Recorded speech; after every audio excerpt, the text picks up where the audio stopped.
Saw the Angels rise to power in the West.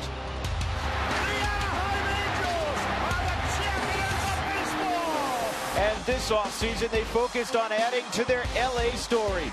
The Angels won last winter's Hot Stove League, signing C.J. Wilson from rival Texas. And shocking the baseball world, bringing Albert Pujols to the bright lights of the LA scene. Big fly for Albert Pujols. With an assembled cast of big names and emerging stars, the Angels are determined to recapture the AL West crowd. Tonight, the Rockies return to Coors, looking to build upon their last homestand and reestablish 20th and Blake as a place visitors don't want to trespass. It's the Rockies and the Angels next.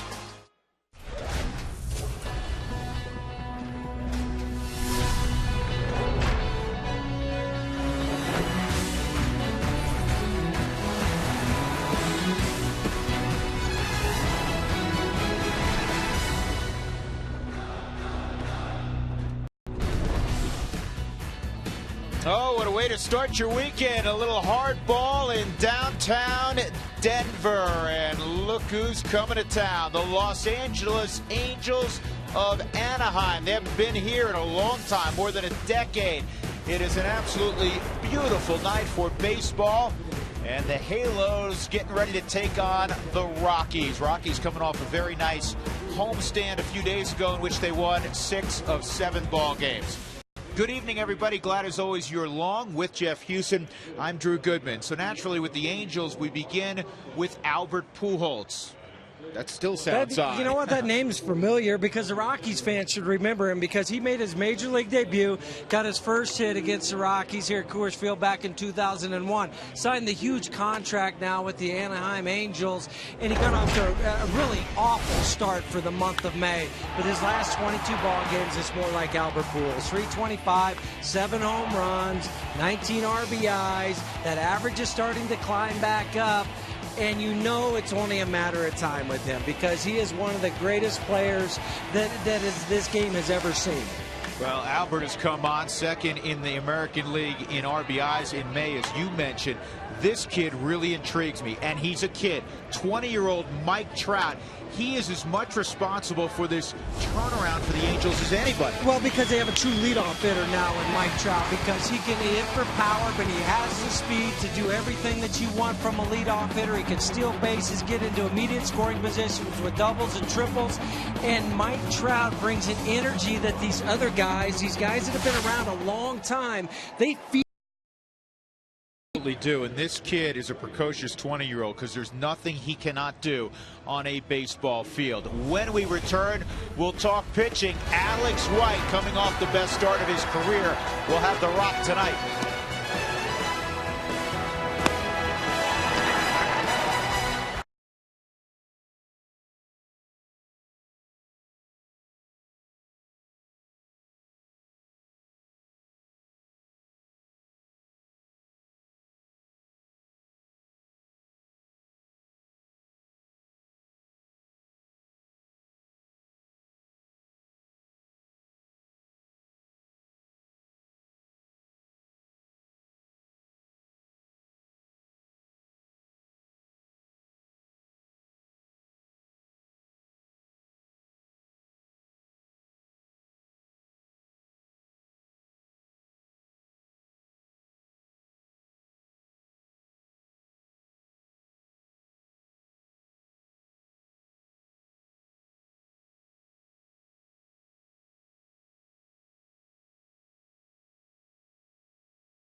Angels' Alex White will take the baseball tonight. In his last outing, he faced the other team in Los Angeles, the Dodgers, and he allowed only 2 hits pitching deep into the baseball game.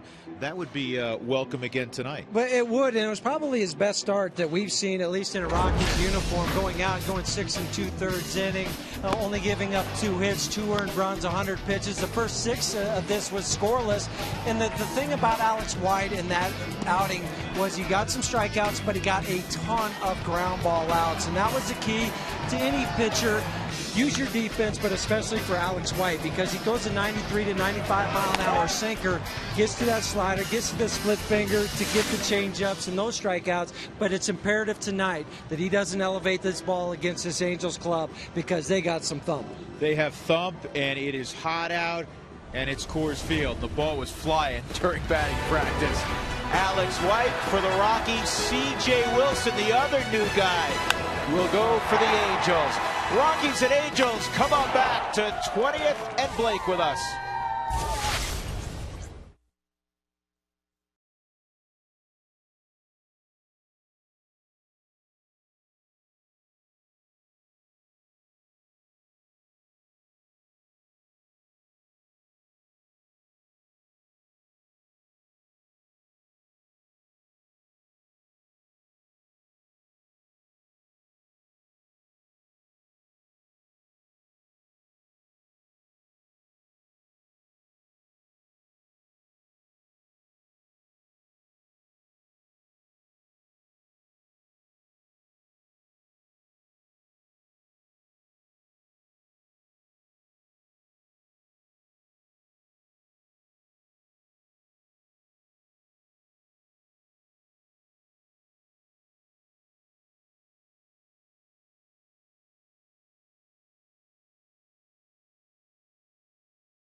Root Sports is brought to you by your neighborhood Toyota stores. Toyota, moving forward.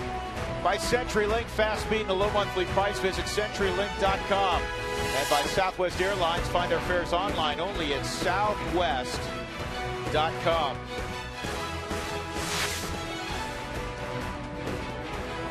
Good crowd expected tonight as the Angels are in town for the first time since 2001.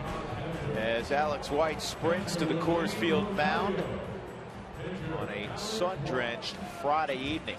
Got out of the car today, Huey, and the temperature on the old car thermometer was 96 degrees as you look at Mike Trout. It was warm today. 95 in my car coming in. See, my car a little bit warmer than your car, evidently. Big degree. 329 average for the 20-year-old Mike Trout. He's a Jersey native. One of the 2 top prospects in the game the last couple of years. The other, of course, being Bryce Harper. The Angels will have the veteran Torrey Hunter in the 2-hole, then Albert Pujols. Kendrys Morales will bat cleanup. First time in the field since that horrific injury when he was celebrating the Grand Slam walk-off more than 2 years ago. You notice Pujols is at third tonight, first time this year. Trumbo's had a great year. He's in left field. Howie Kendrick, Eric Ibar, the Gold Glove winner at shortstop. John Hester, the Rockies are familiar with from his days in Arizona. And C.J. Wilson. If you're looking for Chris Iannetta, probably not back till the latter part of June. He had that wrist fracture on the day that he caught Jared Weaver's no-hitter. Yeah, got hit on the right wrist. It wasn't pretty. He had tried to play through it the next day, couldn't, went on the DL. But Alex White looking to just do what he did against the Dodgers. The same game plan, attack the zone, don't fall behind, all those things that you try to tell young pitchers, because if you do, this is a patient team. There are a lot of veteran hitters that they'll look for their pitch and drive it. This year at home, Alex White 1-1 with the 4.82 ERA. So we are ready for baseball. The Rockies lost 2 of 3 down in Arizona. They won the first ball game there 4-0, and then struggled in the next 2 in all phases. Lost 10-0 and 6-1. Here's the first pitch of the evening, and it's a fastball in on Trout. And despite this kid being a young hitter, to pick up on the thought that Huey was discussing, he is patient. On the ground through the left side, a base hit for Mike Trout. Let's check the gloves for the Rockies tonight. With Tulowitzki out, this has been the group you've seen every night. Cargo, Dexter, and Michael in the outfield. And it's Scudero at shortstop, DJ LeMahieu at second, Pacheco and Helton on the corners, and everyday Waleed Rosario behind the plate. He's not complaining. He said, run me out there every day if you want, Skip. I'm a youngster, I have fresh legs. Now Troy Tulowitzki did a little jogging today, light jogging. So that hamstring is on the mend, and the first pitch to Torrey Hunter's in there for a strike. It was nice to see him in the clubhouse today. He did not go on the trip to Arizona, stayed back and rehabbed, and to see him out running was encouraging, but to see his smile in the locker room, it knows that it's getting closer to coming back. Outside on Hunter. Yeah, that is good news. I don't know why Troy has a sweatshirt on, folks. Especially sitting in the sun. Making me hot just looking at him.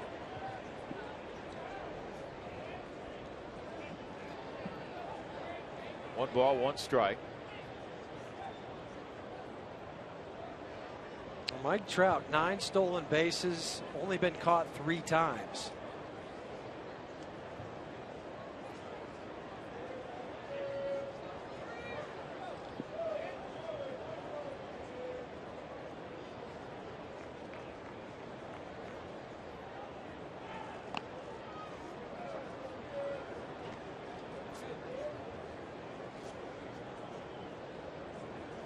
Talking to Chris Warren, the Rockies advanced scout, about Trout, and he's fallen in love with this guy. He's been working on the Angels for a while, and he said he is, in addition to having great power to all fields, said he's one of the fastest guys in the game. I heard a 3.5, 3.6 down the line.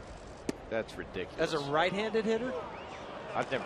Are you kidding me? No, I've never heard of that. That's what some scouts were saying they got him at. Now, even if you add 2 or 3 tenths, you're still talking 3.9, 4 flat from the right side. From the right side. He looks when you're up close with him, he looks a lot like a football player. He's got that bull neck, and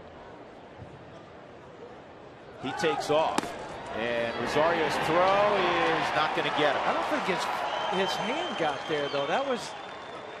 We're going to replay this and watch DJ LeMahieu's foot in front of the bag and see if his hand slides into it, and then he applies the tag. He did. He did hit his foot and then moved off to the side.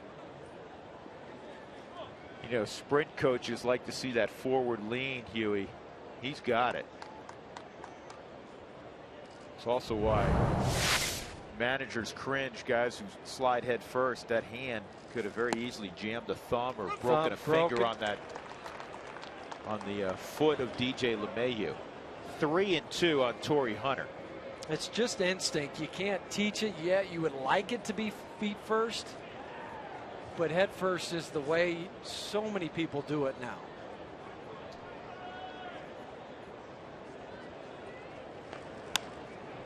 Talking to Torrey before the ball game. Now, he missed 15 games. He was on the restricted list. He was tending to a family matter down in Dallas, and he's very, as you know, he's a very affable guy. And amazingly, he's never played at Coors Field.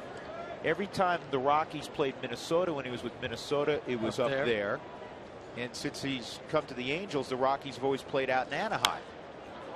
This is in the air down the right field line, and his old buddy Dyer is going to give it a look. Just playing for two different teams. The interleague schedule, the way it's balanced, you're not in the same division. Your odds of coming here, are not very good. If you played for 5 or 6 teams, much better. Yeah. And there's Mike Scioscia, longest tenured manager in the game. Congratulations to Mike, because on Monday he managed his 2000th game. Into the postseason 6 times. This is chopped to third. They'll hold Trout, and a good job by Todd. Twofold in nature. One, to raise up and have to go to the back of the bag to make the catch, but again, Todd's dealing with that sunlight issue, and he'll deal with it, as will Morales, for 3 or 4 innings. Todd's telling Jordan Pacheco, keep the ball down, please, because we're that time of the year where the sun has crept more north, and it's direct into the first baseman's eyes. So Albert Pujols will step up.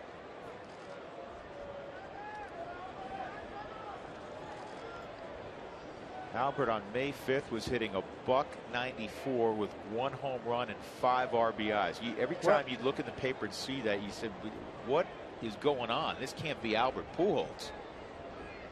Well, remember, we were joking about Jonathan Herrera having more home runs than Albert Pujols. Yeah, he wasn't joking about that. No. Let's look at Chevy's Dare to Compare. Chevy's full lineup of vehicles make it the clear winner that the competition can't compare. Chevy made for Colorado, and we'll take a look at our Dare to Compare after this pitch.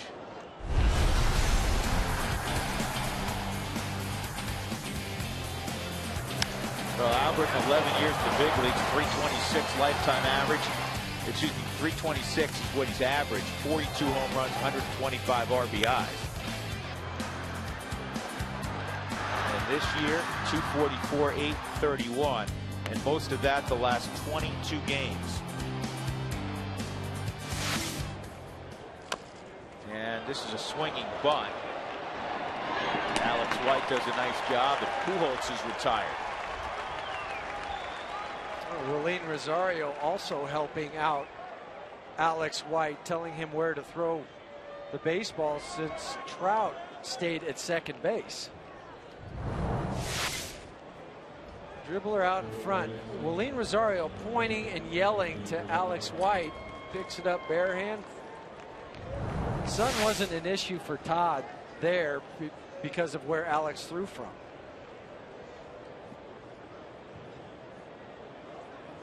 So Kendrys Morales, switch hitter, will step in. He's at 293, 7 home runs, Cuban native, takes strike 1.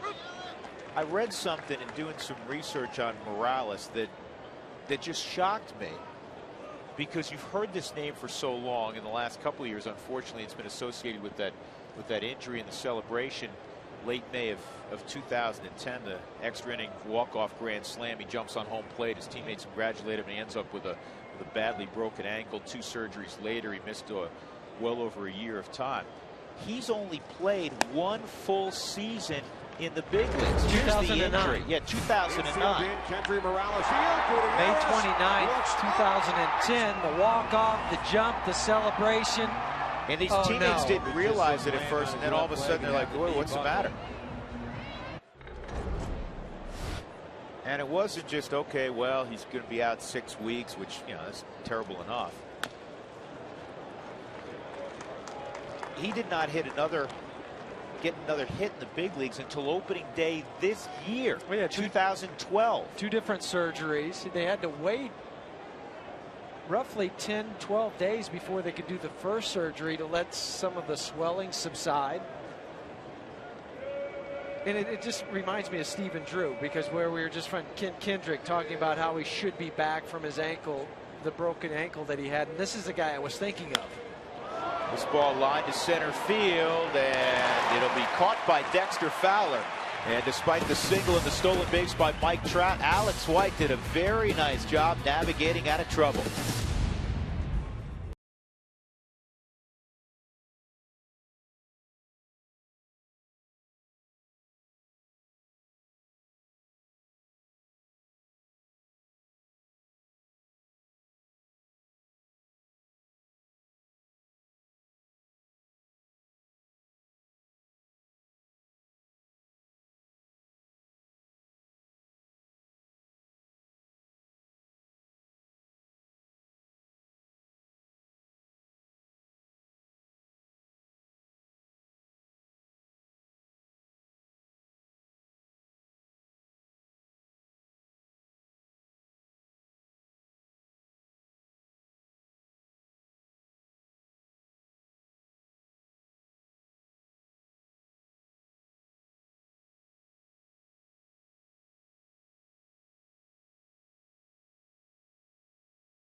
Against C.J. Wilson.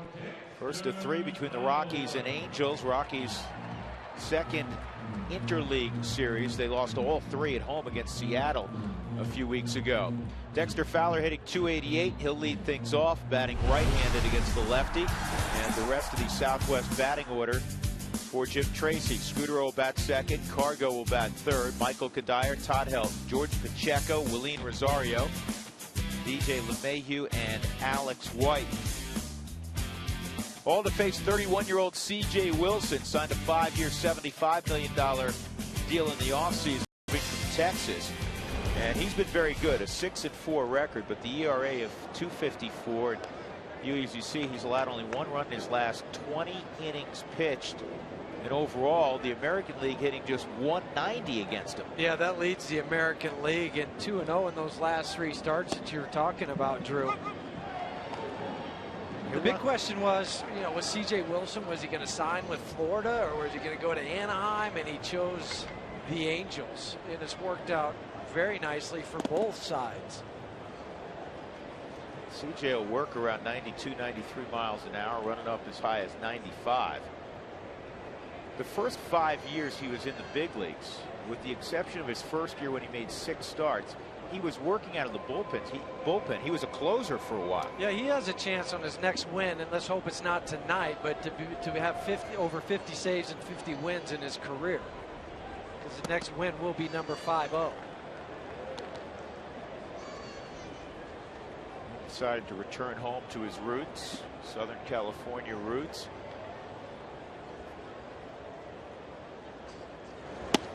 That's a pretty good looking slider there on the outside corner. 2-2. Sporting the red glove is C.J. Wilson, like Livan Hernandez. Going Jose Mesa on us. This is punch to second. That's where Howie Kendrick plays. 1 out. Here's the Angels defensively. They have an athletic outfield. Mark Trumbo's in left, Mike Trout in center, Torrey Hunter, who owns all kinds of gold gloves, is in right. That's the right grouping to play the outfield at Coors Field. Pujols at third. It's been a while. Did it a few times last year. Eric Ibar won a gold glove last year at short. Kendrick and Morales right side. John Hester is behind the plate. Even going back to 2010 for Morales, he was playing in the field at first base, but he would DH some. Yeah, this is his first action since spring training in the field, because he has been DHing. And Reading between the lines with Socha, it sounded like this was going to be the only game he played in the field. With two left-handers going, Socha was, I want his bat in the lineup, but I don't want him to get so rusty because after here they go to the Dodgers and sit for 6 days. Pujols got a couple of innings in about 2 weeks ago at third base. He has 104 games there in his career, 93 starts. Played left field early on too. Listen, Albert's a good athlete. He'll handle himself in third base. Though I was thinking coming in, with Pujols having not been over there a lot, drop down a bunt at some point. I would agree 100% on that, because it's, no matter how much you practice, it's not the same as game speed. It would put more pressure on C.J. Wilson to have to cover the line than Albert.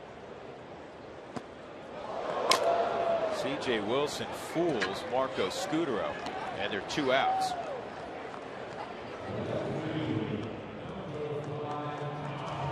.86-mile-an-hour cut fastball, and that acted like a hard biting slider with more velocity.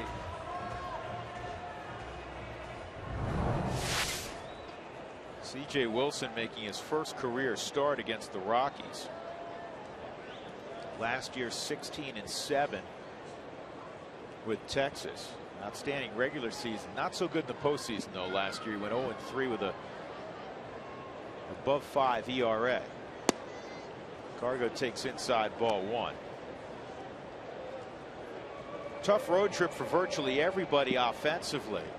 Even Gonzalez not immune. He was just 1 for 11 down in Arizona.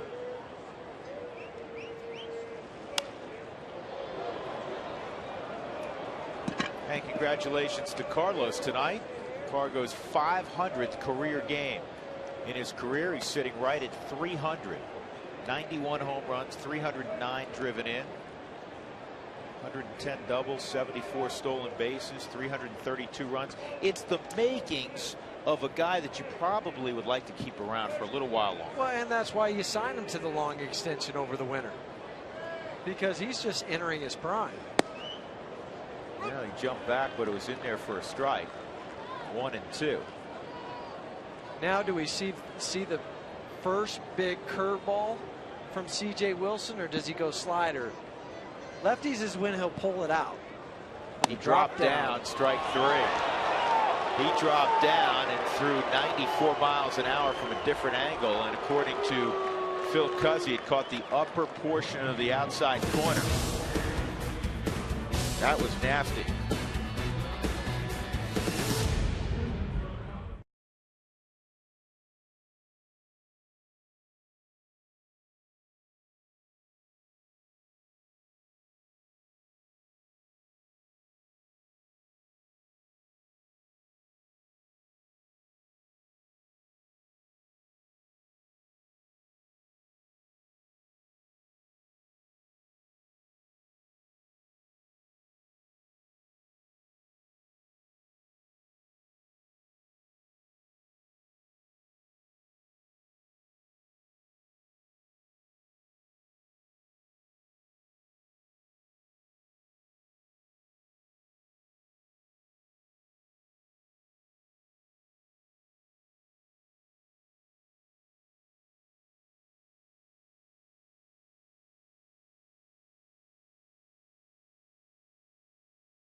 On now for this evening's McDonald's Sideline Report. Wake up with McDonald's, where a small coffee is only $1 on the dollar menu at breakfast. I'm loving it.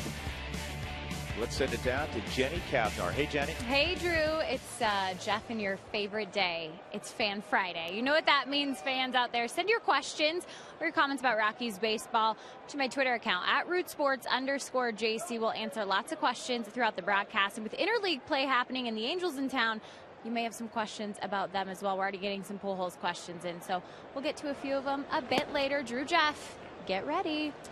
We are mentally prepared. We're excited, Jenny. We are. No, you've been talking about it all day, Jeff. Yes, so I we'll have. get you those questions coming in a couple innings. Thank you. All right, 1 ball, no strike count on Mark Trumbo. Tell you what White had in the first inning, Jeff. He had the real good sinker. And that's what he needs to continue to throw, because it got him out of trouble in the first. The leadoff single, the stolen base, Torrey Hunter, Pujols, and Kendrys Morales coming up. And at the end of the inning, Trout was still at second. Trumbo hits it to Todd Helton. That'll be an easy play. 1 out.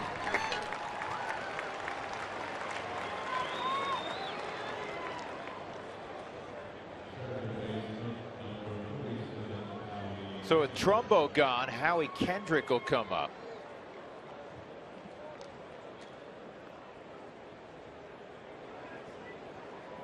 The Rockies are 2-6 at Coors Field against the Angels all time. But again, they haven't seen him since 2001 here. Rockies made a few trips out west since then to Anaheim. Kendrick takes a strike. Yeah, the Angels swept the Rockies back in 2001. 8-17 against the Angels all time. Both of these clubs have had a lot of success in interleague play. Down the line. Oh, what a play by Helton. Needs help. He's got it to Alex White. Gorgeous play, Todd Helton. He's still got it. I was joking with Todd in the locker room today about the amount of times he was on the ground in Tuesday's game down in Arizona. He goes, right-handers, left-handers, they were hitting balls past me. I couldn't make a stop. And tonight he dives to a ball down the line, because if this gets by him, it's an easy double for Kendrick. But the Gold Glove of Todd Helton showed up again.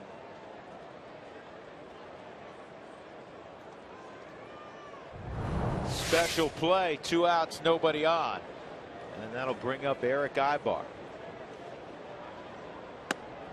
And Ibar takes ball 1. Ibar from the left side hitting .210.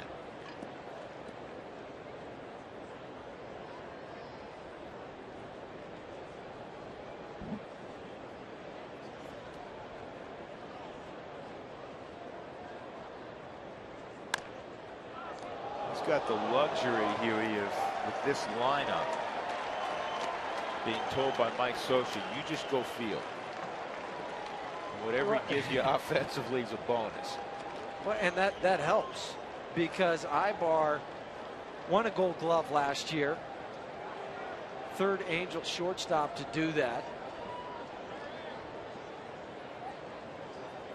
He also had a pretty good year offensively, in fairness, a year ago. 279, Yeah, 10 home runs, 59 driven in. You just lie in the weeds, though, if you're an Eric Ibar, because of the lineups that they've had with the Angels and the DH. You run through the gauntlet, you get to number 8 or number 9, Ibar, and the pitcher relaxes, and he makes him pay.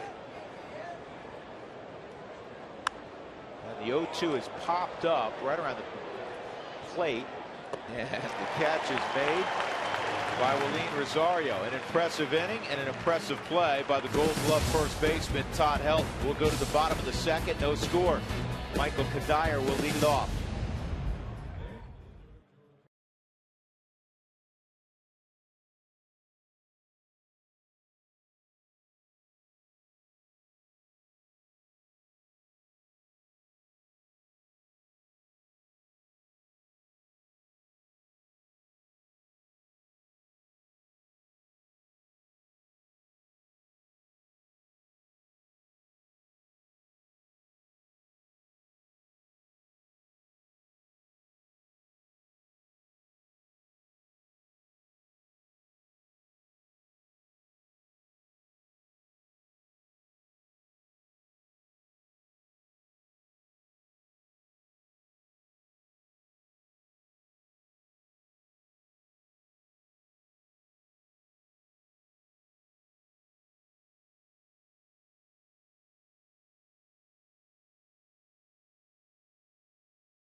No score, 4-5 at 6 in the Rockies line up to face C.J. Wilson. First of 3, Rockies and Halos. Who wants tacos? Remember, when the Rockies score 7 or more during any ball game, go to participating Colorado Taco Bell locations the next day. Do it between 4 and 6 to get your Rockies taco special. So here's a couple former American leaguers, one current American leaguer facing off. Kadire 6 for 20, a 300 average lifetime against C.J. Wilson. 4 of his 6 hits doubles.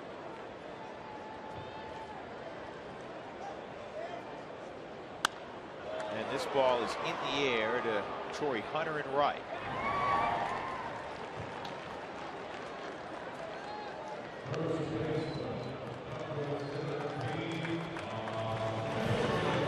That'll bring up Helton.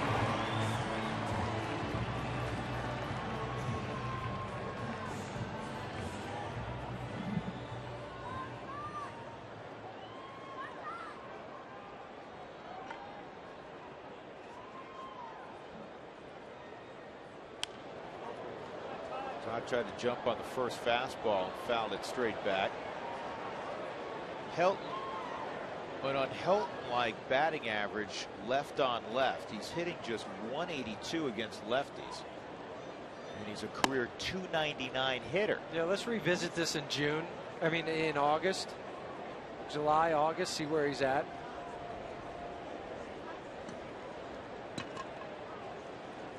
Wilson off the third base side of the rubber, and that's a strike. You're asking third base, he's left-handed. Why wouldn't he be on the first base side? But to him, it's more comfortable trying to get the ball into the right-handed hitters. So he doesn't move on the rubber at all. He stays in the same location. And then just a nice easy turn, collapse the hip and drive on the leg. Ibar on the backhand side, sets his feet, throws over to Morales. 2 outs. The delivery of C.J. Wilson, and once this leg comes up, this is where you get that turn, and then that helps you drive off this back leg here to go home. The coil, the glove, the hand out of the glove on top, and then the power position and the follow through. Notice how he follows and finishes out in front. Jordan Pacheco swings at the first pitch and hits it in the air to Mike Trout in center field. Another 1-2-3 inning for C.J. Wilson. We're off to inning number 3. No score.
Colorado Rockies baseball on Root Sports is brought to you by the Ford Mustang. All legend, zero compromise Ford Mustang. Go further. By AT, the nation's largest 4G network. AT, rethink possible. By Wells Fargo. Wells Fargo customers get your 2-for-1 Rockies tickets today by going to wellsfargo.com/Rockies. Wells Fargo Bank, member FDIC. And by King Soopers, more value for the way you live. Well, both Alex White and C.J. Wilson have pitched well so far. As we go to the third inning, it'll be the veteran backup catcher John Hester to lead it off, then C.J. Wilson in the top of the order, represented by Mike Trout, to face Alex White. Hester, time with the Diamondbacks, 0 for 19 in his career against Colorado Rockies pitching. He was released earlier this year by Baltimore, signed by the Angels, and then when Chris Iannetta went down, he got called to the big leagues as a backup. Here's Chris's injury. Yeah, this is what you're talking about. We've seen Chris do this a number of times where he starts his swing and then leaves himself exposed. Tried to play through it, just couldn't once they got that second x-ray to see the break. Iannetta went to the Angels for Tyler Chatwood. Chatwood pitching down in Colorado Springs, recently came off the disabled list down there. That pitch misses. 2-2. Chris with 411 career starts behind the plate for the Rockies. That's more than anybody else in club history. I think one day the guy who's catching right now will have that mark. Yeah, as long as he stays healthy, he will have that mark and then some. Here's the 2-2. On the ground, foul. Oh. And Dino Ebel whiffed. You know what? It's been a while for Dino. Plus, he's doing it without a glove. Dino's been on Mike Scioscia's staff for a long time. 3-2. Let's take a look at the staff for Mike Scioscia. He's lost some guys through the years, some good friends of yours, namely Joe Madden, Mr. Renicky, now managing in the big leagues as well. Butch has been there for Mike Butcher, yeah, the pitching coach. Now Mickey Hatcher was the hitting coach. Swung on and missed. We'll look at that graphic one more time. Yeah, Mickey Hatcher was fired on May 15th. Jim Eppard came up from their their Salt Lake affiliate, their AAA club. How about Alfredo Griffin? 18 years for Alfredo in the big leagues.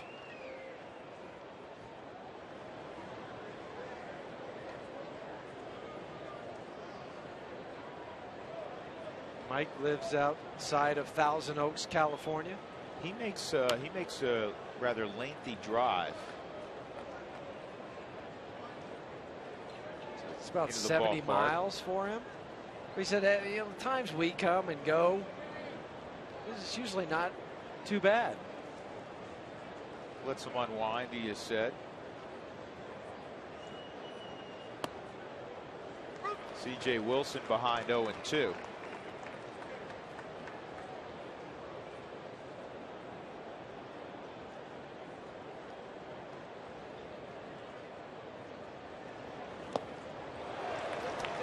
Strike 3. Wilson claiming he fouled the ball off.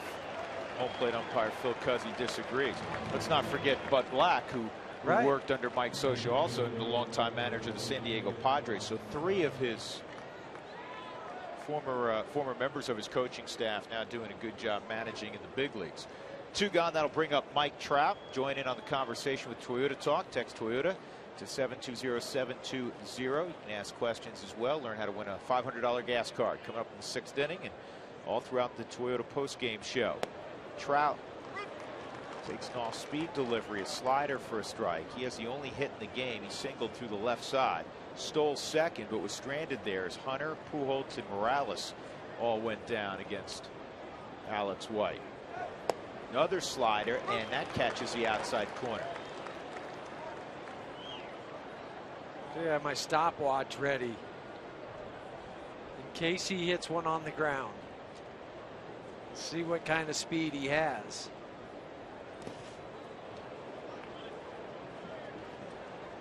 You and I were both marveled at Trout's size when we were down there during batting practice today. He's thick. Just for a 20-year-old kid. His legs, you can see, you know, I know he wears the looser fitting pants in style nowadays. You can tell how thick his legs are. This guy's put together. Honestly, you look at him, you think running back, safety, that kind of body type. Man, can he run. Almost hit one up on the concourse too during batting practice. 1-2 down low, 2-2. He came up for the Angels last year as a 19-year-old. People say, oh, he was overmatched. He wasn't getting used very much. It was spot duty here and there. Very few 19-year-olds, maybe a Bryce Harper, can handle it. Well, put the stopwatch on. This is going to be a tough play. You're not going to get it. An infield hit, and you had him up the line in 3, 6, 7. Unbelievable. From the right side. Wow.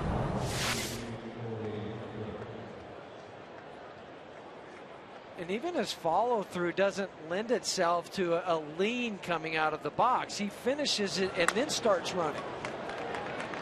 You know, guys from the left side, they can swing and their momentum is carrying them towards first base sometimes. You know, some guys are fast, some guys look fast and are really fast. And he looks fast and he gets there fast.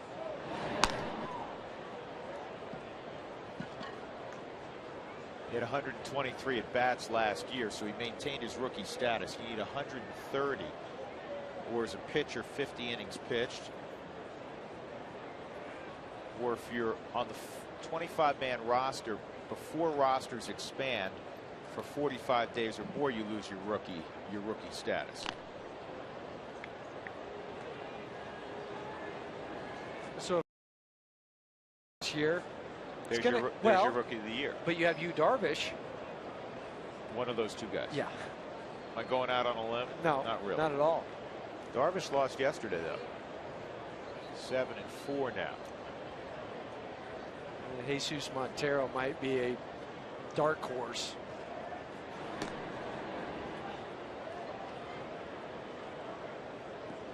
He has not had this kind of impact.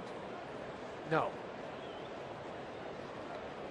In fact, Montero has the bigger name, but Willeen Rosario's put up better numbers.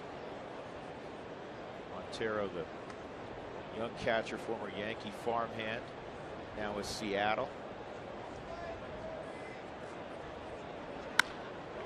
This ball well hit to center field, and it is going to sail on out. Torrey Hunter hits a 2-run home run, and that, I think, a lot of that, Huey, this may sound strange, caused by Mike Trout at first base.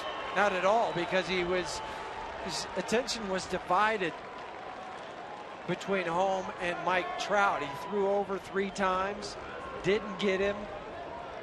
You try to be too quick to the plate and not get the ball down, it stays flat, and that one stayed flat right in that area. And Torrey Hunter, no doubt, to center. This is pulled by Albert down the line into the left field corner, and Pujols striding towards second, and the throw did not quite get him. Really strange turn by Pujols. Did you watch him run to first? He ran right at the bag. Did he think that it was caught down the third base line? That's the only explanation I can give. I mean, he was running hard as if he's trying to leg out an infield hit, but it was, you know, he's looking at it. He can see right away it's down the third base line. And he ran right at the bag. And, of course, with Cargo's arm, it was a pretty close play at second. That was more of a fall down at second, not a slide. He was a step and a half away from the bag.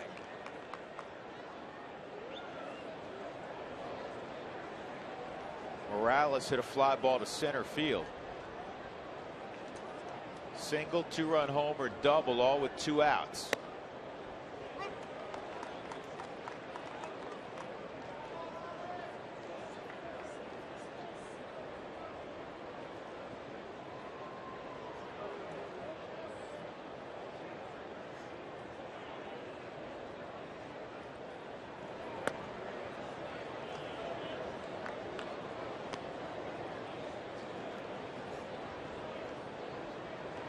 Last 9 ball game, Morales has hit 4 home runs.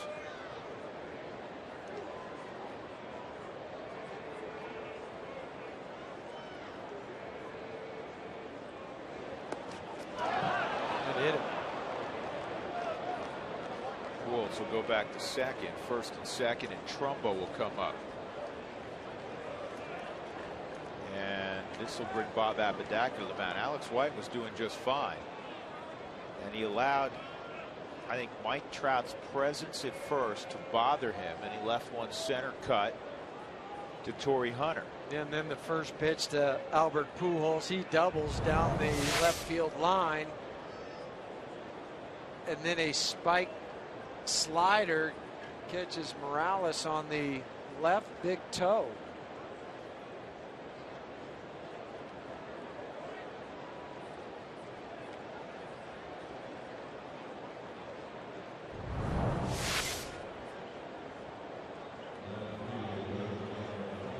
Don't divide your attention between the guys on the base and Trumbo.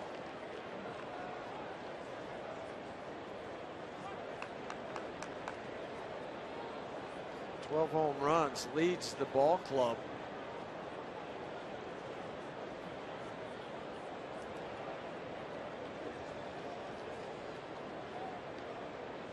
Trumbo was born in Anaheim, Southern California native, drafted by the Angels in the 18th round out of high school. Nobody thought he was going to sign. He was headed to Southern Cal. Pretty good high school pitcher also, and at the last minute he signed with the Angels. Well, he grew up an Angels fan, 10 minutes from Angel Stadium, hometown club, and he goes out and hits 29 bombs, 87 RBIs, and 149 games for him last year. That was his rookie year. Fouled off, 1-1.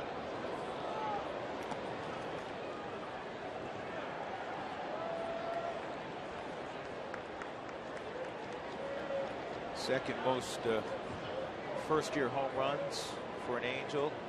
It says Tim Salmon. Fish. You played with Tim. Fish, yep. Grand Canyon University in Phoenix, Arizona. Good baseball school.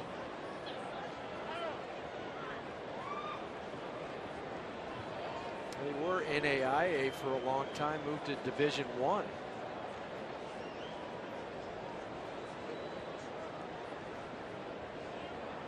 Pujols at second, Morales at first. Here's the 1-1, and that's a strike.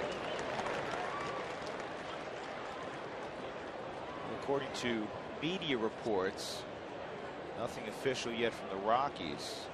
Media reports have Jeff Francis about to sign with Colorado. It's been not the best kept secret the last couple of days. No, it hasn't, but it's not official. And it looks like Jeff would pitch tomorrow against the Angels in his return to the club. Left 2 years ago, pitched for Kansas City last year. His record wasn't that good, but we saw some Royals people this spring, and they were talking about Jeff Francis and how he threw and what he meant to that club.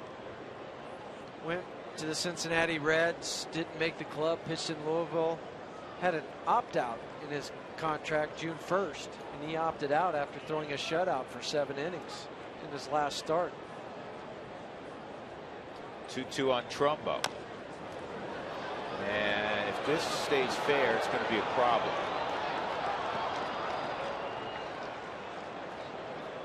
That's a pretty smart move there by Pacheco also. Pujols had gone right in front of him. The ball had gone foul, but Pacheco's, I'm going to pick it up and swipe tag also. Watch what Pacheco does here. Well, he was smart to let it go, because if it hits on the lip between the grass and the dirt, and if you roll enough baseballs out there and it has that hook on it, it'll go foul, and as it immediately goes foul, you grab it. But Albert Pujols is running by. You're not waiting until what you hear from the umpire. Tag him till you see what the home plate umpire does. Just don't assume that he's going to say foul ball. You never know. Swung on and missed. So White strikes out Trumbo. In the inning, a 2-out infield hit by the speedy Mike Trout, followed by a Torrey Hunter 2-run homer.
By Mako, the company that repairs all kinds of hits. In the last series, the Rockies got the long ball again from Willeen Rosario, hitting 3-0. He hit it just to the left of the pool in right center field. That's brought to you by Mako. Check out your local Mako for collision repairs and auto painting for as low as $349. Visit Mako.com today. And Willeen will lead off against C.J. Wilson. Rockies looking for their first base runner. Rosario has a 9-game hitting streak going. He had the most hits of anybody on that road trip. He was 4 for 11. A lot of guys 0 for and 1 for on that trip. That's a strike also. Yeah, the last 2 games though, Ian Kennedy, 20 plus games last year, he threw a gem, and Wade Miley. It was like you like to say, is those guys practice too. Yeah, Wade Miley pounded the strike zone. That's a 3-pitch punch out of Rosario. 3 strikeouts for C.J. Wilson. And that'll bring up DJ LeMahieu.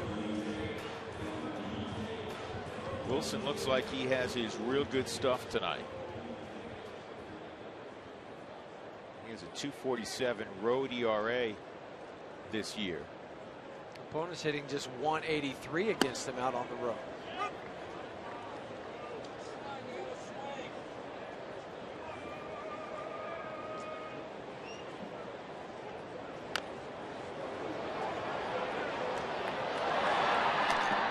He hung with it. He got LeMahieu at first.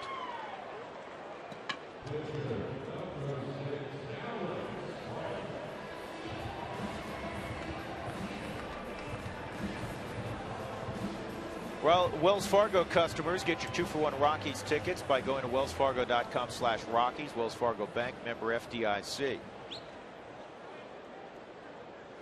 Rockies were 3 hit on Wednesday at Chase Field. Alex White this year at the plate is 1 for 13.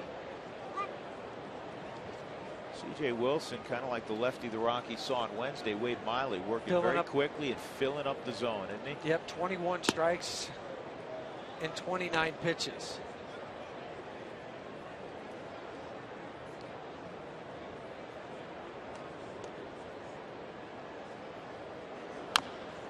And he's got another comebacker. Well, the first time through, the advantage goes to that man, C.J. Wilson. 9 up, 9 set down, 2-0 Angels.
Flashback for a moment, 1966. The Big A opens. Remember that red caddy? You have a red caddy? Is that Huey? yours? No. My dad had a Thunderbird, though. No. Remember that. Big A's still a nice ballpark. It is. But it's better since they redesigned it and made some improvements. It's funny, if we show that footage again and you look very carefully, you can see the statue of Huey there off to the left of gate C. It's gate B. Was it gate B? Yeah. I apologize. Howie Kendrick, Eric Ibar, and John Hester against Alex White.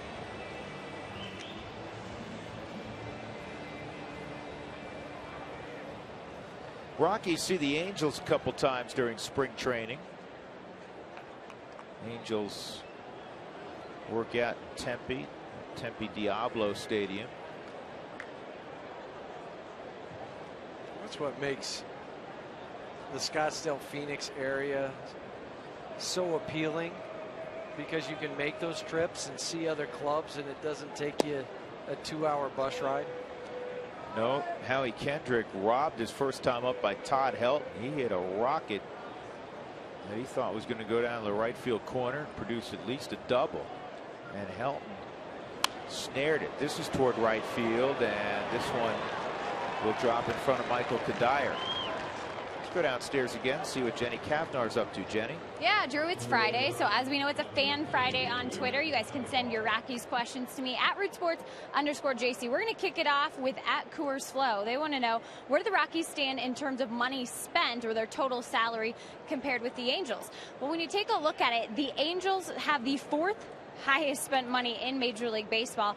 $154 million. Now, the majority of that is not going to Albert Pujols yet. He's only making $12 million this year. Vernon Wells is actually making the highest salary this year at $21 million. In comparison to the Rockies, they spend $78 million for the season. 10.5 of that goes to Michael Kadire. He's the highest paid Rocky this season, as is Jorge De La Rosa. Now, 2 of the Rockies that are on that list are on the disabled list, and Jorge De La Rosa and Troy Tulowitzki. Same for the Angels. They have 2 of their highest paid on the disabled list. It's never fun to be on the DL, but it's never fun for your team to have guys in the DL when those are who you're writing the biggest checks to, guys.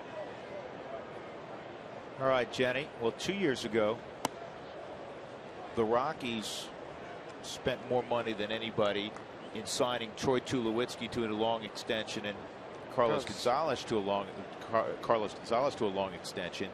And last year, in a 24-hour period, the Angels spent $331.5 million in signing Pujols and C.J. Wilson.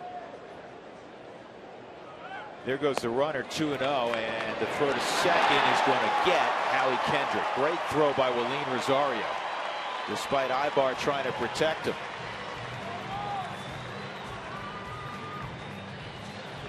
And did Kendrick look back? Was this a hit and run? That'll be the giveaway.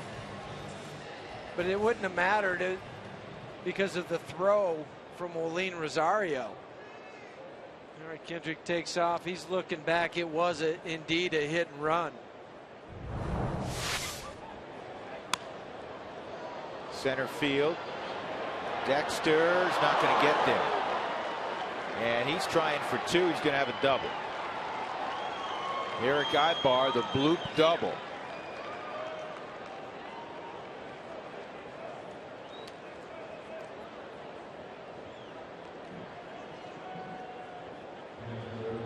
Mike Scioscia was talking about, he was asked in the press conference today, what are the challenges of playing at Coors Field? He said, well, the bases are the same, the mound's the same, but it's the outfield where you get the drops. And that ball dropped in, and it looked like it came up and hit Dexter in the face on the bounce. Oh, underneath the chin.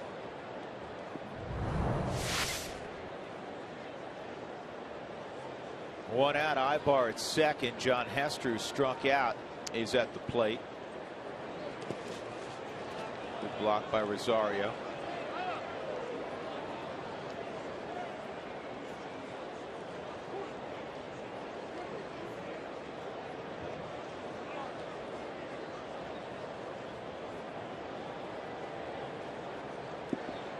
Hester's out of Stanford.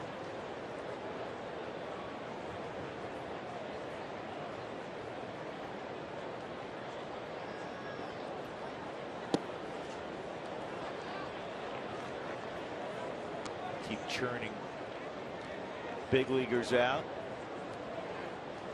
that whole Pac-12 conference. Arizona State, Southern Cal. Shoot, U of A's had a resurgence this year. They've had a resurgence. How about a couple years ago, Oregon State won back-to-back national championships. That's why Oregon wanted a program. Once Oregon State won back-to-back, Phil Knight said enough. How much is it going to cost? I'll write you a check.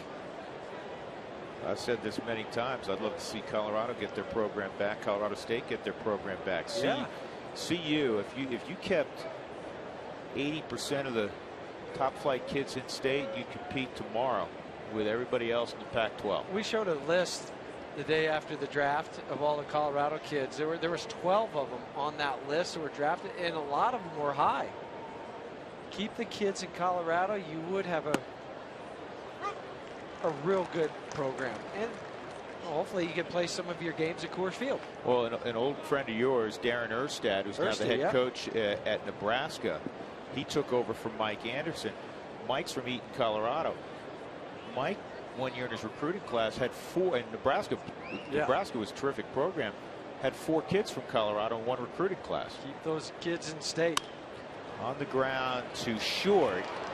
And low throw, Scudero intentionally threw it in the dirt. He got the glove salute from Todd Heltons. Therefore, Todd could see it. Crossing over on that ground ball, Eric Ibar, because Pacheco was trying to field the baseball, so there was nobody at third. Yeah, so Jordan goes for it, can't reach it, and then Scudero, with over 600 games at shortstop, makes the bounce for Todd in the right position you wanted as a first baseman. C.J. Wilson comes up. I got to ask you, you played a ton of shortstop in the big leagues. You don't practice that. That's not easy, because instead of trying to throw for his chest, you're going, well, I don't want to short hop him. I don't want to hit the lip of the grass. Right. That wasn't that easy. No. And Scooter.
Angels have a 2-run home run from Torrey Hunter.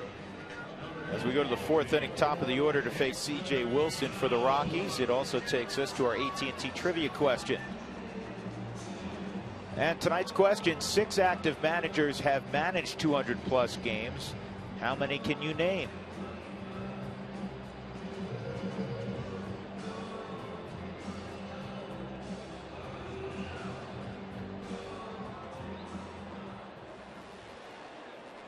Dexter Fowler, Marco Scudero, and Carlos Gonzalez. Did I say 200 or 2,000? I think you said 200.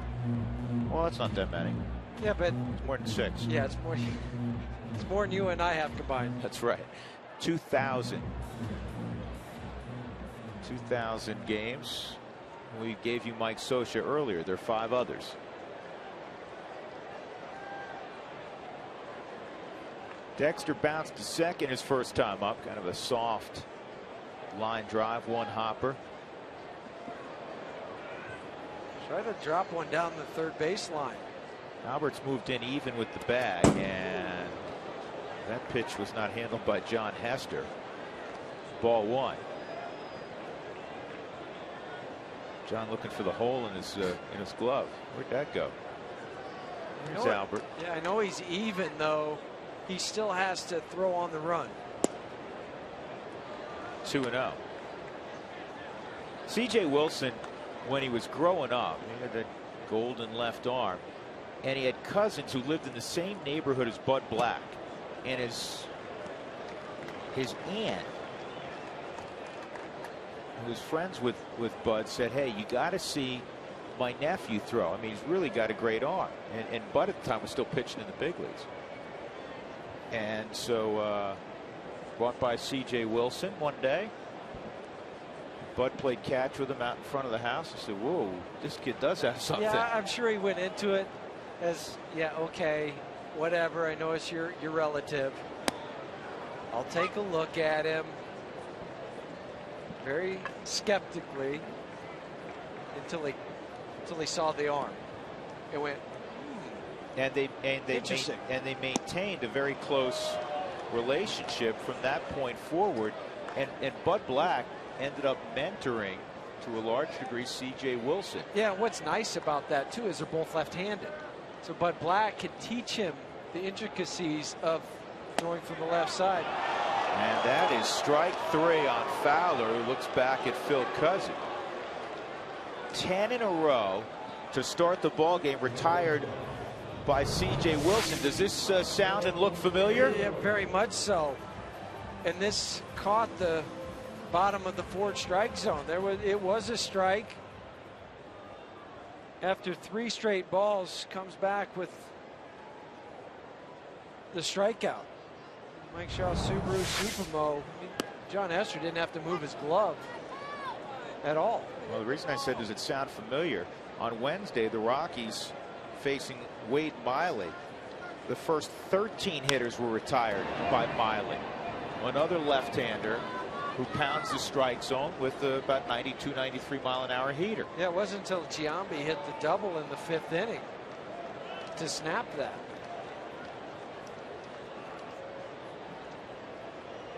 Marco struck out his first time. He's behind 1 and 2. He's just 2 for 22 lifetime against Wilson. He's got more at bats against Wilson than anybody in the Rockies lineup. Scudero and Kadire, the 2 American leaguers.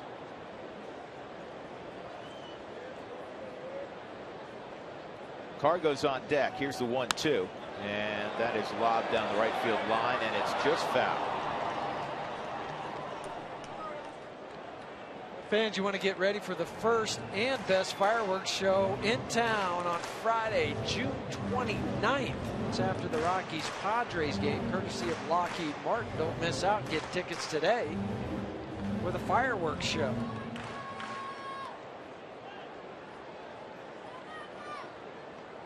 Big crowd tonight. Yeah, great crowd. And another strikeout of Scudero. And get off the top of my head, that may be the first time Scudero's punched out twice in one game. One of the toughest guys in baseball to strike out. Yeah, Marco on the season only had 16 strikeouts and 213 at bats coming into this game.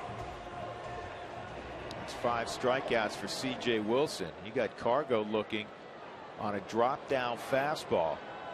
Hardest ball he's thrown all night. He threw this one at 94 miles an hour on a 1-2 pitch to freeze Cargo. This is pulled past Glen Allen Hill.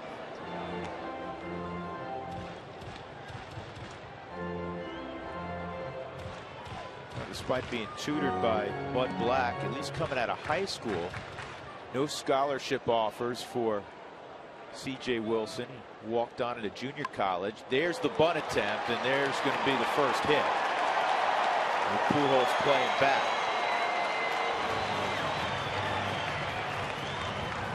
Fourth inning, you can do that. You better not do it in a perfect game in the 6th or 7th. Yeah, his next at bat, if it was still no hitter, no, it's that unwritten rule. Nothing wrong with it here in the 4th inning, though.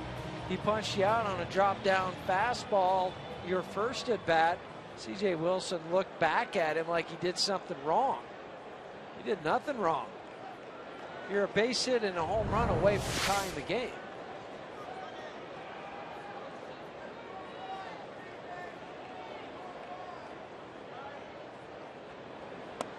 And that's ball 1 on Kadire. Wilson, after playing junior college baseball, would wind up at Loyola Marymount. That's where he ultimately was drafted out of.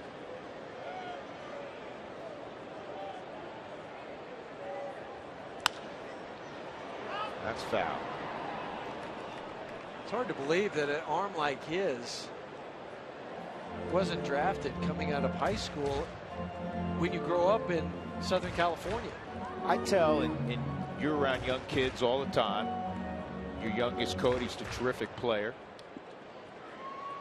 You just never know. Just keep working. We had Kevin Kuzminoff with the Rockies last year. Nobody out of high school, nobody ever heard of him. He just walked on in a program, and he kept working and working. He got better, and he ended up getting drafted out of Nevada Reno, and had a nice big league career. I know Kevin, I think, still trying to play.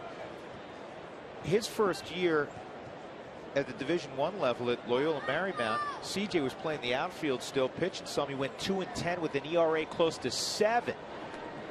And now he is looked upon as one of the top left-handed pitchers in the game. Making millions of dollars because he never gave up on the dream. I can do this. I'm going to work. I'm going to keep fighting. And that's what he did. And it just goes to show you hard work does pay off. Absolutely. Here's Kadire, 2-1, and it's fouled into the 2nd level, club level. Kids mature at different ages too, not only physically but mentally. The kids that sometimes are good at 10 or 11 aren't the same players that they are at 17, 18, 19. And there's not a straight line in terms of every year you improve at the same level. There's going to be plateaus. You're going to stay flat. Valleys. You're going to go down, and then you have a big spike up. Kadire doesn't get that pitch. C.J. Wilson has 6 punch outs. Rockies get their first base runner on the Gonzalez bunt hit.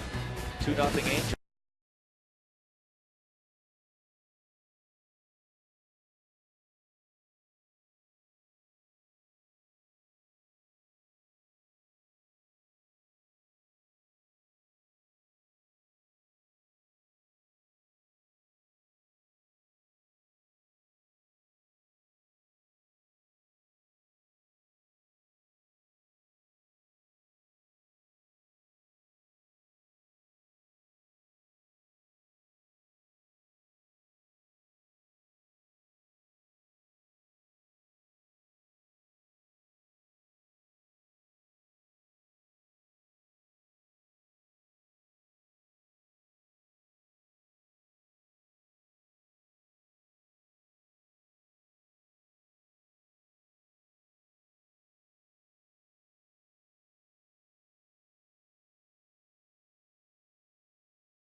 Time for the Excel Energy High Efficiency Inning. Learn about energy efficiency and how to save money in your home by visiting responsiblebynature.com.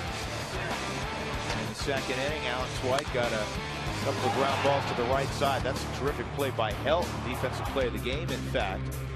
And then the pop-up off the bat of Eric Ibar. He didn't know where it was. Willeen Rosario fortunately did. Our Excel Energy high efficiency inning. We go to the 5th. Mike Trout again will lead it off. He had a leadoff single in the first, stole second, stranded there. But with 2 outs in the 3rd, he had an infield hit. And Alex White was paying particular attention to him, threw over a couple of times. And then on the very next pitch, he left one in the middle of the plate to Torrey Hunter, who hit it over the center field wall. 2-0 Angels. That's where we stand. Drew Goodman, Jeff Hewson, and Jenny Cavnar. Angels have 6 hits, the Rockies 1. And this is a bullet to center, and Trout is 3 for 3. This is what he's been doing, folks, to everybody. This isn't just a nice evening at Coors Field. Well, he had 4 hits on Monday, Mike Trout did.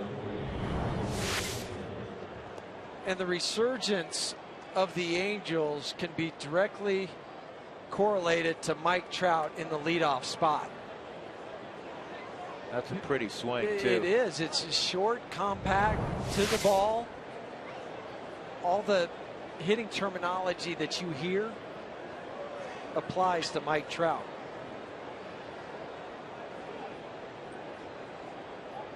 Torrey Hunter at the plate, takes off first pitch, the throw from the knees, and this time he went feet first, and he easily steals his 2nd bag of the game and his 11th of the year. But I want to go back to the swing of Mike Trout just a moment ago from the Mike Shaw Subaru Supermo.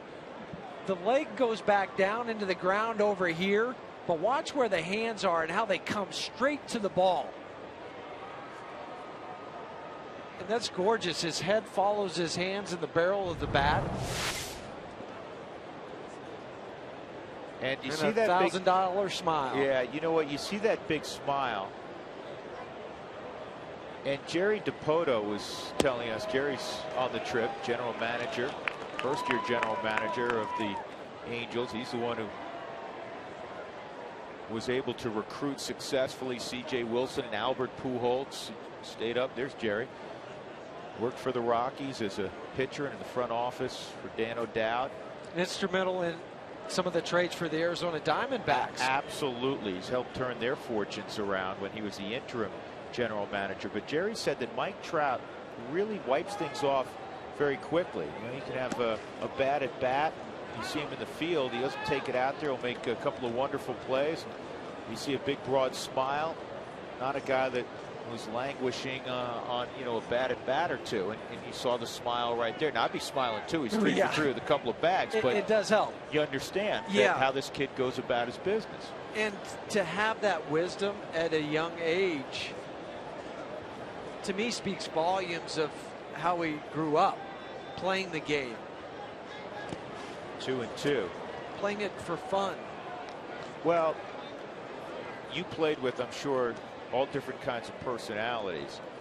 And we've spoken about this before. One of the reasons, and I'll use Vinny Castilla as an example, Larry Walker as an example, they had the way they're wired, things rolled off their back. Good days, bad days, and they had a smile, and they were fun-loving guys.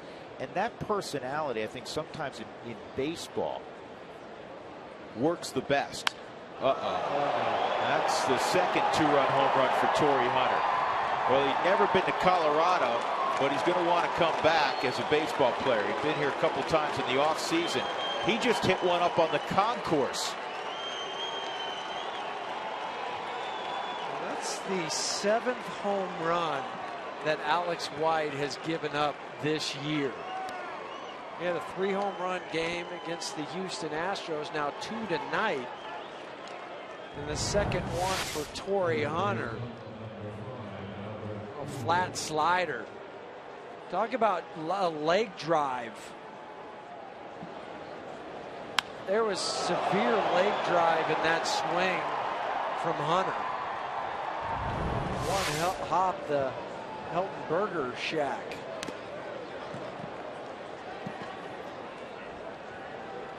You come to the game, you're sitting on the concourse, you just got a Helton Burger. Oh, and a baseball. Yeah, generally when you're online for concessions, you're not thinking you're going to get a he's in line. You're going to get a baseball. I thought he got the burger first, he got the ball first, and then he gets the burger.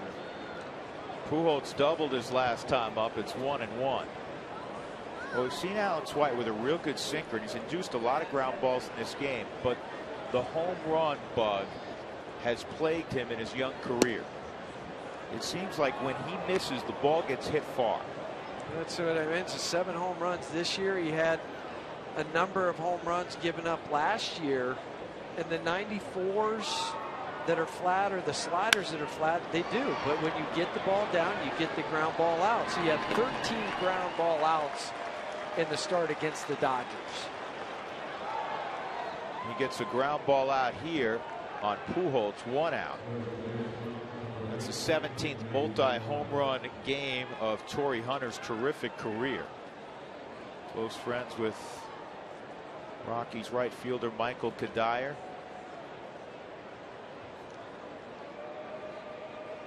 They had a lot of high character guys on that Twins team, didn't they? Jason Kubel, Michael Kadire, Torrey Hunter, Justin Morneau, Joe Mauer. Not surprising they had a lot of success.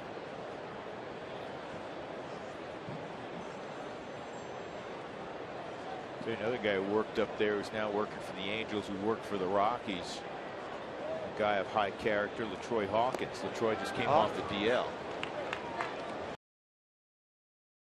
The glue in the bullpen. Did you overlap somewhere with Hawkins? Chicago. Cubs? Yep.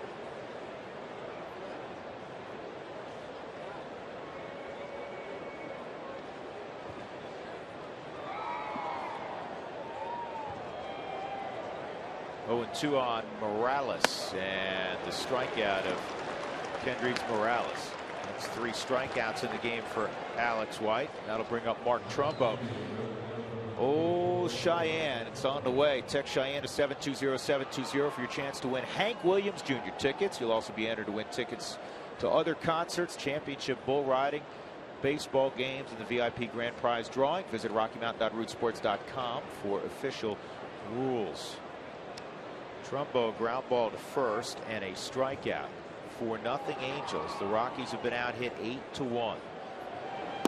That's a strike. The Rockies are also taking their pregame show up to Cheyenne this year. That's right. Cowboy, Joe Klatt. Are you going on that one? No, I think George has that one. I'm going to be down here, stuck down here in Denver with you. Sorry. Don't seem too pleased about it. This is a bouncer to Scutaro. He sets his feet and he gets Trumbo by half a step. In the inning, it was Torrey Hunter with his second 2-run home run of the game. 4-0 Angels.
Friday. Rockies trying to put some runs on the board.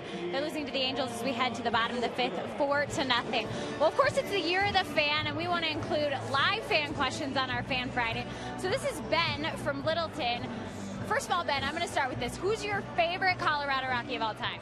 Probably have to be Denny Nagel. I knew you wanted to get that in there. So there you go with your Denny Nagel shout-out. Now, you have a question about tomorrow's pitcher. Yes. Jeff Francis, do you think he'll be put on a pitch count tomorrow? Of course, we're assuming that Jeff Francis will be the starting pitcher tomorrow. I would say probably not, just because he has been pitching at the AAA level, and I know he's been doing some workouts here in Colorado. He has yet to sign a piece of paper. But, Jeff, what's your response to that? No, I don't think he will be. It's somewhere 115 pitches. He threw a complete game in his last outing in AAA. He has been pitching every start that's available to him. So there's no need to work him up like a Josh Outman, where you start at a 65 and go to 85. There's a base hit for Helton down the left field line. Let's see if he'll challenge Trumbo's arm. He will. And Todd has a double. Moving closer to Pudge Rodriguez on the all-time doubles list. That's number 11 this year for Helton. And he's 7 away from Pudge for 20th on the all-time list. C.J. Wilson tried to sneak the fastball away from Todd, slicing it down into the corner. Trumbo cut it off, but he had to go such a long ways because he had played Todd more in the left center field gap. Number 565 of his career, Jordan Pacheco at the plate.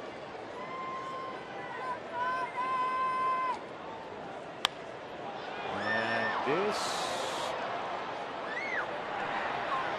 is going to be close.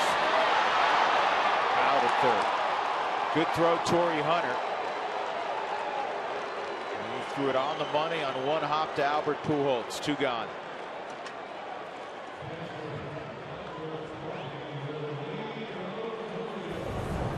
Torrey Hunter got behind the ball, but the strong arm is also what set this up.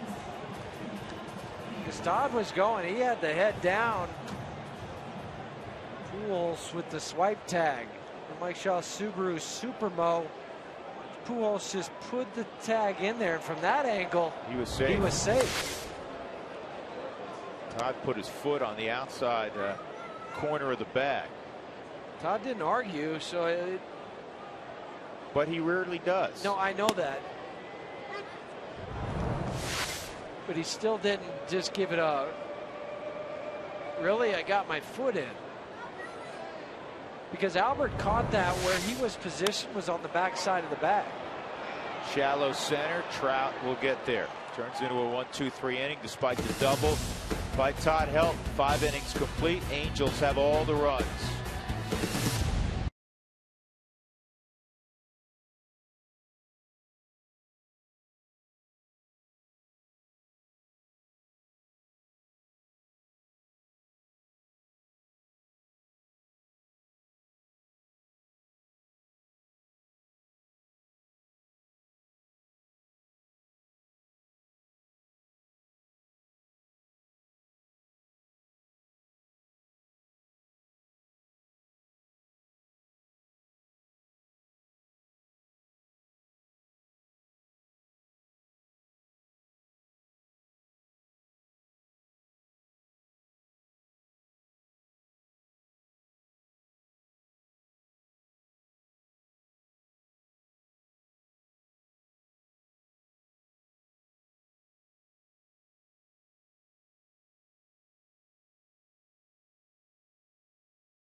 Two two-run home runs tonight from Torrey Hunter.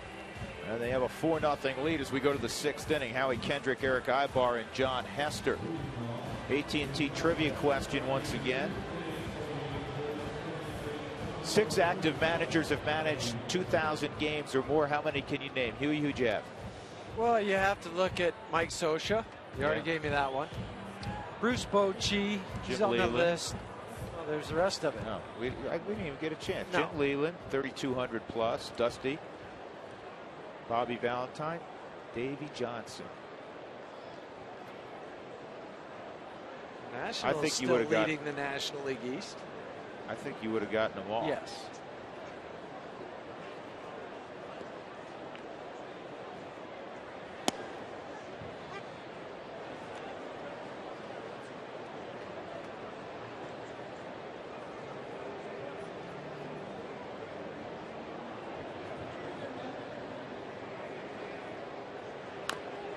Look at it. Heads up. Almost got Ibar in the on-deck circle.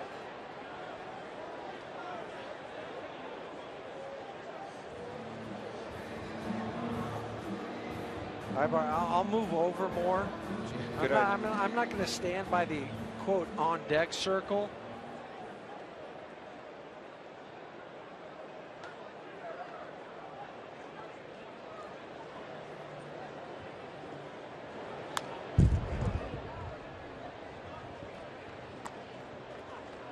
Alex White, in his second career start, got his first major league win against the Angels on May 7th, 2011.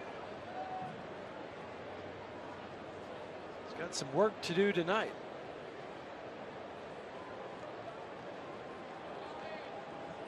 Two-strike count on Kendrick, and that's a split finger in the dirt, 1-2. Kendrick last year hit .285 with 18 home runs and 63 driven in. The 18 home runs a career best.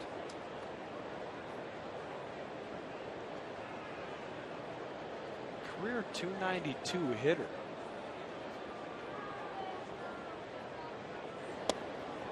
I'll tell you something else. We were talking about guys persevering. C.J. Wilson. Howie Kendrick went to a junior college, little-known junior college, St. John's River Community College in Florida, and he was cut his freshman year. Cut. The Angels area scout Tom Kochman. That's Casey's dad. Casey's dad was got a tip on him, and he liked his bat so much that he ended up getting drafted eventually after being cut from his team his first year in junior college. And Howie can't hold on to the bat. But you might want to put some more pine tar next time. Yeah, that didn't work out so well. It worked out for Alex White. 4 strikeouts for White. Eric Ibar coming up. That's a tie-me-up fastball. Tied him up under the hands.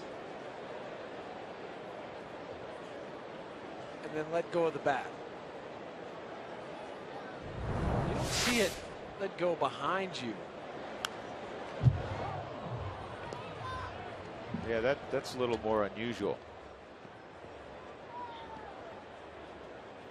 Ibar with the swinging bunt, run out of the box and punch the ball past the third baseman.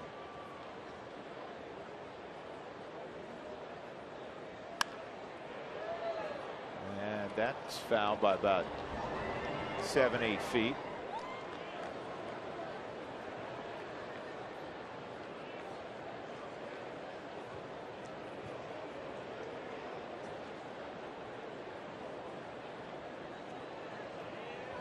Angels have won 6 consecutive road games.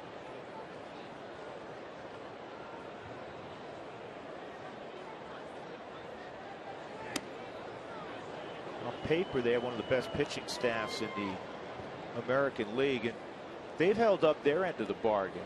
They're third in the American League in overall team ERA, 3.53, shutting out the Rockies here in the top of the 6th. What's been surprising is with all that offensive talent, they're only 11th in runs scored. Well, that's why they opened up at 6-14, but the offense with Mike Trout, they're now 23-15 since. It's picked up. Yeah.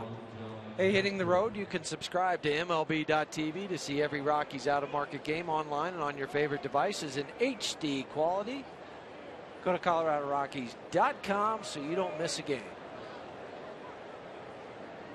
Well, the Angels have 8 hits, and Trout and Hunter have 5 of them. Hunter's let Trout have the singles. I'll take the big flies. John Hester takes ball 1. Let Doug look up some numbers for Jeff Francis just to finish up that thought from a moment ago. He threw 114 pitches. 9-inning complete game against the Durham Bulls, 7 hits, 0 runs. So no pitch counts. No, he's plenty stretched out.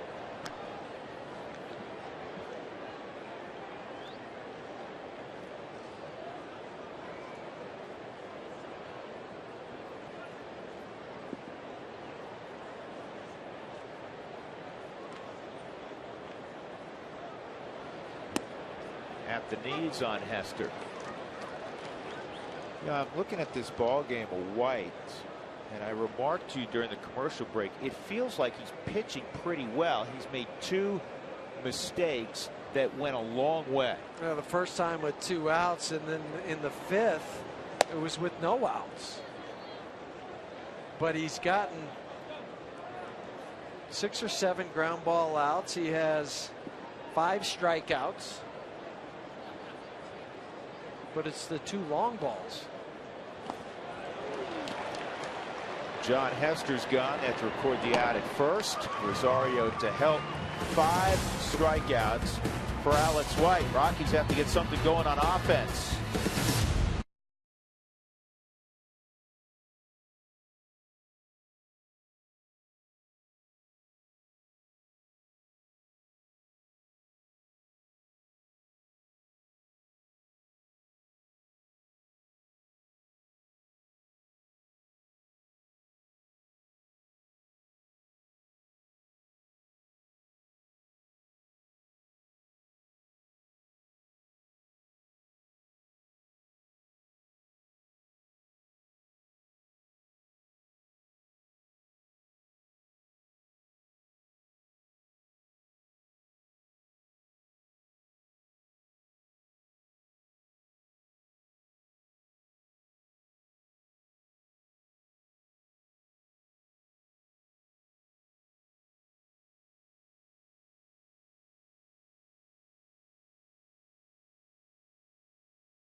Colorado, take a look at the road ahead, powered by your Colorado Hyundai dealers. Step up to the plate and get more miles per gallon with the hottest car line in America, Hyundai.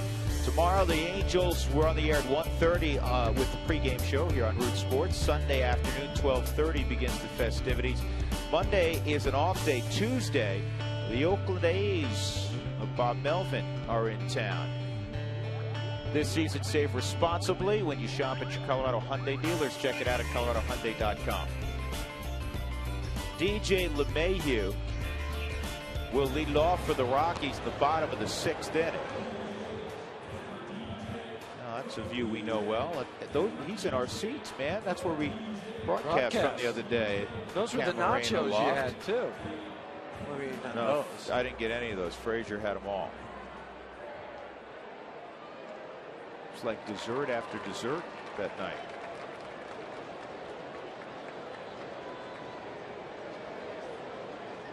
Well, after DJ's the pitcher's spot, Josh Renicky has been throwing down in the bullpen.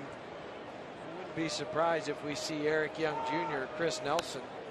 Well, if it was a 2-run ball game, you'd have an opportunity perhaps to keep White in the game, but down by 4 runs, even if LeMahieu reaches, we're going to go with a guy like Eric Young Jr.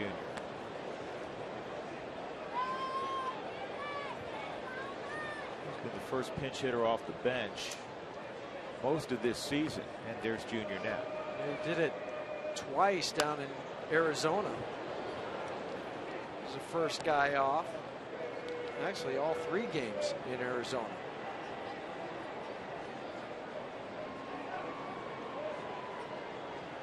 For Alex White, he had 9 ground ball outs, just 2 fly outs. That does not include the 2 home runs, and then 6 strikeouts and a caught stealing. 95 pitches. He's going to lament the 2 that Torrey Hunter hit out, 1 to center field and 1 up on the concourse and left.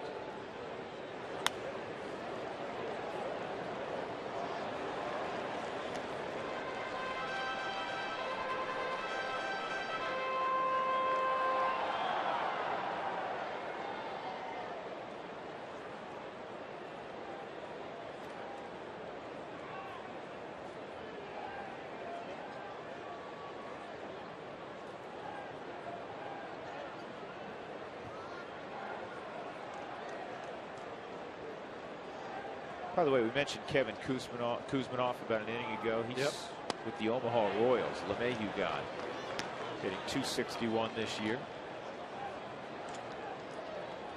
That is strikeout number 7 for Wilson. And Eric Young Jr. will be the pinch hitter. Tonight, CenturyLink high-speed pitch, fast speed, low monthly price. Visit CenturyLink.com. White at 96, Wilson at 94.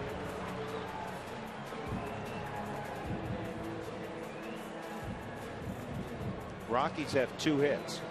A bunt single by Cargo with 2 outs in the 4th inning. And a leadoff double last inning by Helt.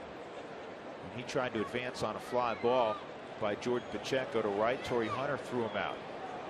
So Wilson has faced 1 over the minimum with 1 out in the 6th inning. Yeah, no other balls were hit hard either. This has been a dominant performance. C.J. Wilson's never pitched at Coors Field before. It hasn't intimidated him. And C.J. did really anomaly earlier this year where he pitched back-to-back days against the Texas Rangers. He went out for 2/3 of an inning. Rains came, washed out that appearance. He give me the ball the next day, and went out the next day against the Rangers. It's the first time it had happened since 2002 that a pitcher started back-to-back ball games. He took the loss in the first game. He went in 1/3 of an inning, not 2/3 of an inning, but he gave up 4 earned runs. The next day, he went 5 2/3. He got the mulligan the next day, and actually in the 2 official starts against Texas, he's pitched well. His old club. There's a base hit for Junior.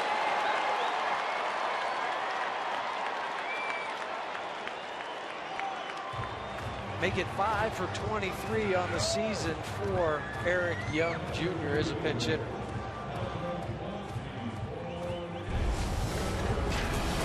Spoke of this earlier. Lowest opponent batting average in the American League. C.J. Wilson ahead of the class. Brandon Morrow with Toronto at 191. Chris Sale, he struck out 15 the other day. Jared Weaver's on a disabled list with lower back issues. Jake Peavy's had a return to form with the White Sox this year. Tonight for C.J. Wilson, Rockies 3 for 18, 167. Like the idea by Dexter Fowler. Yeah. Rockies need to create some traffic. Well, even if Albert doesn't feel that C.J. Wilson does because he is a good athlete, you lay the bunt down somewhere over here There's the bunt, and Wilson's going to get there, and the throw is in time to Trumbo, who got back to the bag. Excuse me, Morales, who got back to the bag. Just not far enough over to the line. That was all. He needed another foot. One more foot to make C.J. Wilson go get it because of the spin around. See, if this ball's right there, he's going to get it. Just not far enough towards the line.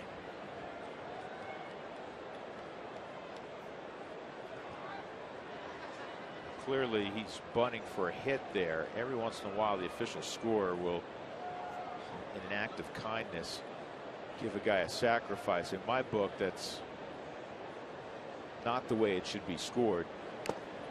No official word yet. Scudero. Not down by 4. No.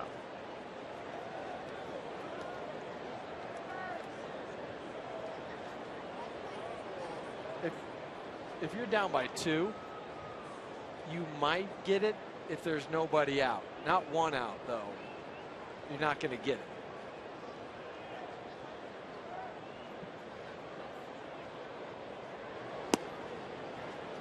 First 20,000 fans tomorrow will receive a We Want Tacos t-shirt courtesy of Taco Bell.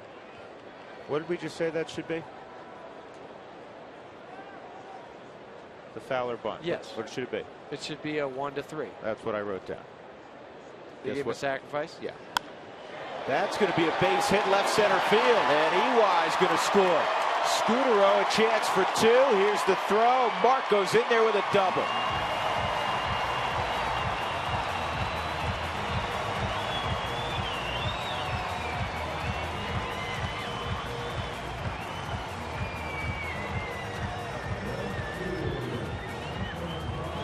Ninth double this season for Marco, who had not had good numbers against C.J. Wilson coming into the game and had 2 strikeouts in his previous 2 at-bats, but came through with the double that time. If Cargo could throw out a hit here, it becomes a 4-2 ball game. And the Angels outfielders have moved back. I just noticed that. I mean, Mike Trout is playing a very deep center field. Torrey Hunter's deep in right. Look at the gap between Mike Trout and Mark Trumbo. Hey, I mean, you could drive a truck through here. But look at all that space.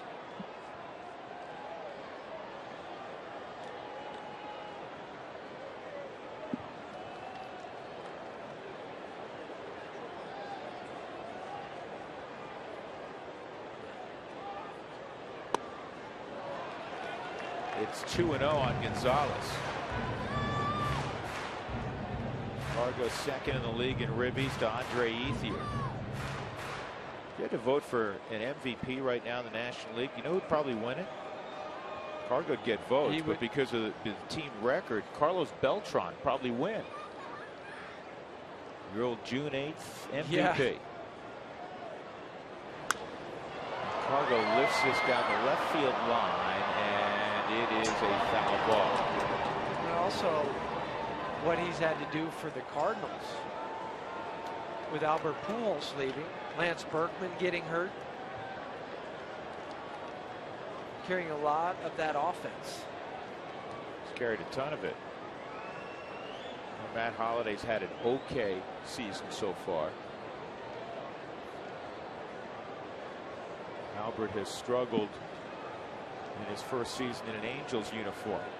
Cardinals losing at home to Cleveland tonight, 6-2 in the 8th. 2-1. That's a strike. C.J. Wilson works 92 or so, and then all of a sudden you get a moment here like this. 94 keeps showing up. And those are the pitchers that have the success. Hitters know that they have it, but they don't know when it's going to show up. See if he drops down again. Yep. Just a little that's almost angle. no fair to drop down at 94. 50 strikes for Got a C.J. Wilson. And a great pitch total, only 75 pitches. And this is the Sixth inning. first stressful inning he's had. If he was at 90, you'd say, hey, that's a good job. 3-2 on Cargo, and struck him out. Rockies get a run. Marco Scutaro doubles home Eric Young Jr., who had a pinch single. It's 4-1. 6.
Well, one of the great hitters of all time, Rod Carew, back in August of 1985, produced his 3,000th hit in an Angels uniform.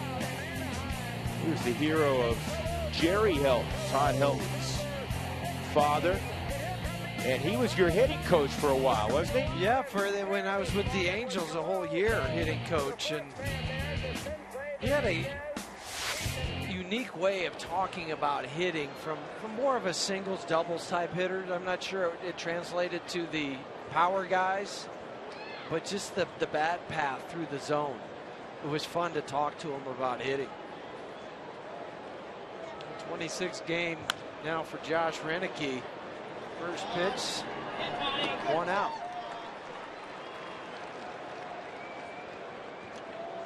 And Josh has found his role on this team. A guy that can give you an inning, can give you an out, but he can also pitch 2 innings if Jim Tracy needs him to. And he's done that quite a bit. He's pitched more innings out of the bullpen than any other reliever in the National League. 1 pitch, 1 out. Wilson rolls out. Here's Mike Trout. He's 3 for 3 in the game.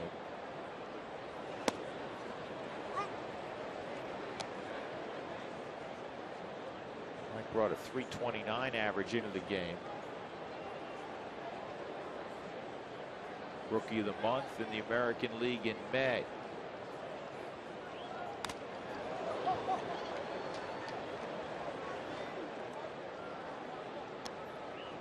Average up 13 points with the 3 hits tonight. Well, coming into the game, he had hit 10 out of his last 11. Ouch.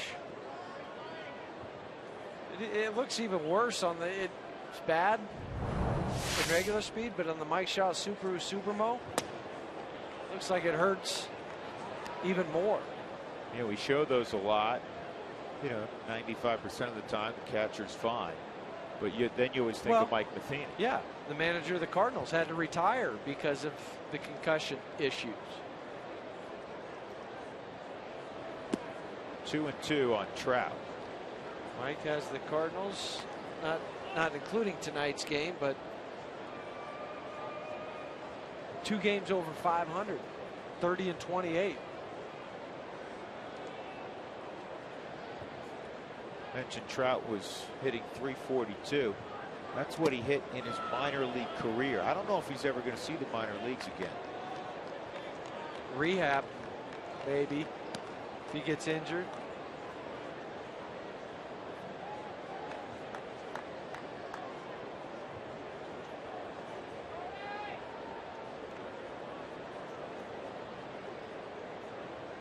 Here's the 3-2. On the ground to third. And the throw in time to get Trout. What was he up the line in that time? 3.89. Wow. But he had to stutter step at the end. He had to avoid help. So it is official. He runs a sub-4 down the line. If you're 4-1 from the left side, that's quick. That's considered, if you're grading, 4-1 from the left side is just above average. 4-2 from the right side is average to just above. So grading that out, he's an 80 runner. And on a again, scale of 20 to 80. 20 and 80, to 80 is the highest. 80 is as high as you can go. Torrey Hunter's been a pain in the neck to the Rockies today. Here's the 0-1. 0-2. Time for the Coors Light Cold Hard Blast. First time up, or second time up, I should say, with Trout aboard. He hit one out to center, then he hit one up on the concourse. One hop and it bounced off the Helton Burger Shack.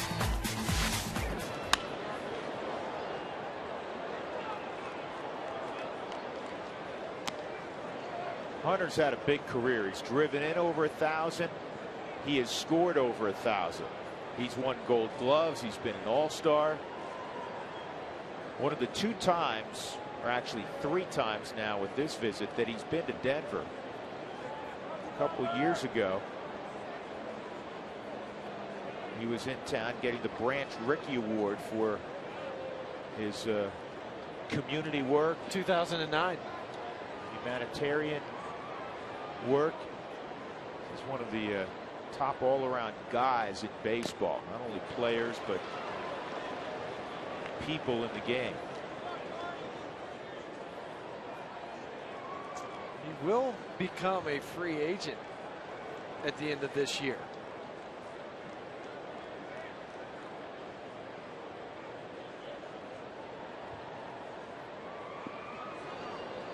Vernon Wells, who's on the DL now, is also going to be a free agent. Well, unfortunately for Vernon, as this ball gets away, and he'll get the out at first. Vernon has really struggled the last couple of years. Former Toronto Blue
Angels leading the Rockies 4-1. The Rockies will have Kadire, Helton, and Pacheco in the 7th inning.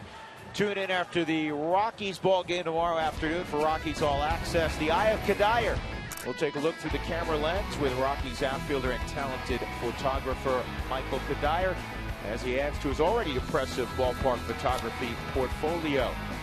And you'll learn a little bit more about Michael off the field as well. It's Rockies All Access, the Eye of Kadire tomorrow after the game. First pitch is in there, strike one from C.J. Wilson. Wilson has struck out 8. He's allowed a run on 4 hits. He's quickly ahead 0-2. This game very familiar to what we saw Wade Miley do to the Rockies from the left side on Wednesday. Get the baseball, pound the zone with strikes. 8 innings, 3 hits, 5 strikeouts for Miley, 102 pitches. Slowly hit eye-bar gloves and throws on the run. Todd Helton coming up as we go downstairs again to Jenny Cavnar. Jenny. Hey guys, on this Fan Friday, we're getting some great tweets in. I want to get to one from @BeerBronco. Yes, what's wrong with Guthrie's delivery? Is there a mechanical flaw going on? Well, I'll let Jeff take that one. What we do know about Jeremy Guthrie is that he had a closed-door meeting with his manager, Jim Tracy, on Wednesday after his start. The manager said he is getting another start this coming Tuesday against Oakland. It's good news for Jeremy since he did used to pitch in the American League. Hopefully he has a few notes on those guys. But today he did throw, and he had batters standing in there while he was throwing. So, Jeff, I'll let you explain a little more the importance of that. Well, it serves 2 purposes. It's better than just a normal bullpen, but it doesn't take you quite to the game action. So somewhere in between, and that happened at 3 o'clock today. Chris Nelson, Eric Young Jr. took swings off Jeremy Guthrie, and it was part mechanical to stay back over the rubber longer so he can get his arm up and get the downhill plane on the baseball, but also to get the feel.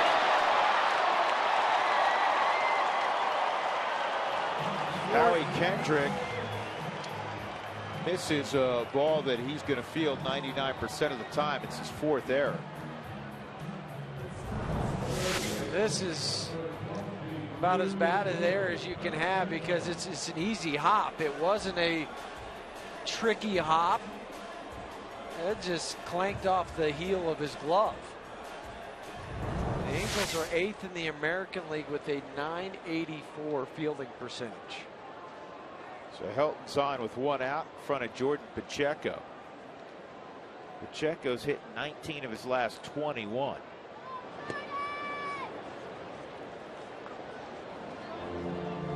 You mentioned the term downhill plane. You really feel that Guthrie's delivery in the fastball has been very, very flat. And it flat, that means there's no movement sideways or down. It's pulled toward the hole. Pujols makes a nice play, and they're going to turn that into a 5-4-3 inning-ending double play. So Pujols gets a chance, and he sparkles in his first start in 2012 at third base.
take a look at our Cooney Lexus look back. We begin in the third inning. Torrey Hunter at the plate. It's a home run to dead center field. Two-run shot with Mike Trout aboard. In the fifth inning, Trout's aboard again, and this one went even further. Up on the concourse for Torrey Hunter. Seventh and eighth home runs of the year. Rockies finally got a run. Scudero doubles in. The pinch hitter, Eric Young, who had singled. We'll look back, brought to you by Cooney Lexus, where luxury has an address. South Broadway in Littleton. Albert Pujols in the eighth inning, and the Rockies now have Matt Belisle on the mound. 29th appearance for Matt coming into the game. He was tied for sixth most in the National League with those 28 appearances. DJ LeMahieu retracts the baseball and throws out Pujols. He's 1 for 4 tonight. Kendrys Morales coming up. This call to the bullpen is brought to you by Jose Cuervo. Every other day, Matt. Not quite the everyday Eddie Guardado that used to pitch for the Twins. But with the day off yesterday, day off on Monday, some pitchers just like the extra work. Belisle's been so effective last 2.5 years for the Rockies. Morales takes another strike. Excuse me, takes the first strike. 1-1. 0 for 2 and a hit by pitch for Morales. So we were referring with Kendrys the fact that with that horrible ankle injury and the subsequent 2 surgeries, his only full year as he bounces one through the left side was 2009. But what a year it was. He had 34 home runs. He drove in 106. And he's going to come out of the ball game now because they're going to go defense here late. They'll put Callaspo at third base, slide Pujols to first.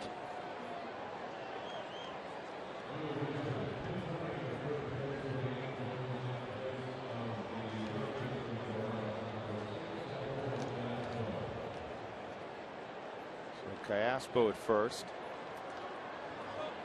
Mark Trumbo at the plate.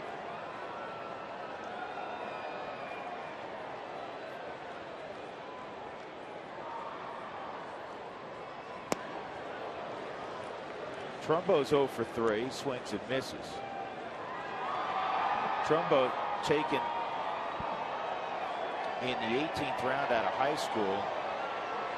The Angels convinced him to sign by giving him basically late first round money.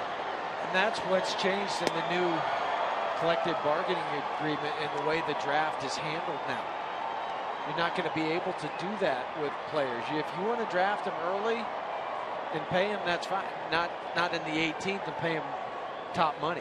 Well, Houston took the young shortstop Correa out of Puerto Rico, highest player ever drafted out of Puerto Rico, and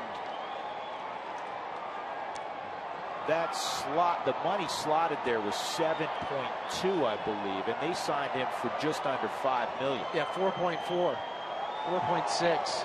So they had a total pool of roughly $11 million, give or take, a few $100,000 for their top 12 picks.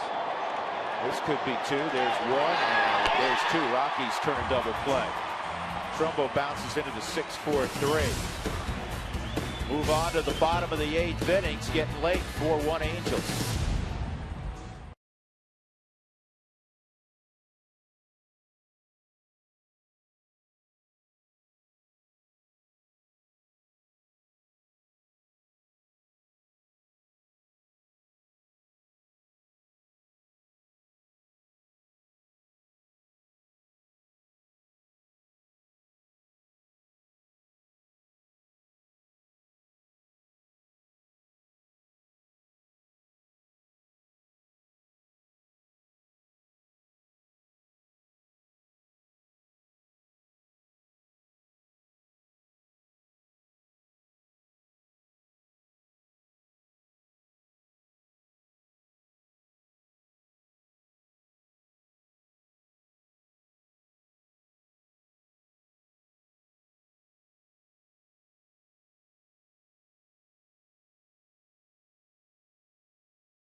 As we go to the bottom of the 8th inning, bottom third of the lineup for the Rockies, C.J. Wilson is still out there. Some changes for the Angels. Trout moves from center field to left field. Trumbo comes out of the ball game. Peter Borges, another guy who can fly, he goes to center field. Son of a major league scout, Chris, who we just saw in Arizona. He's a Padres scout. Alberto Callaspo stays in. He's at third. Albert moves across the diamond to where he is most accustomed to now, first base. Morales out of the ball game. Breaking ball, a strike on Willeen Rosario. Strikeout, fly ball, center field.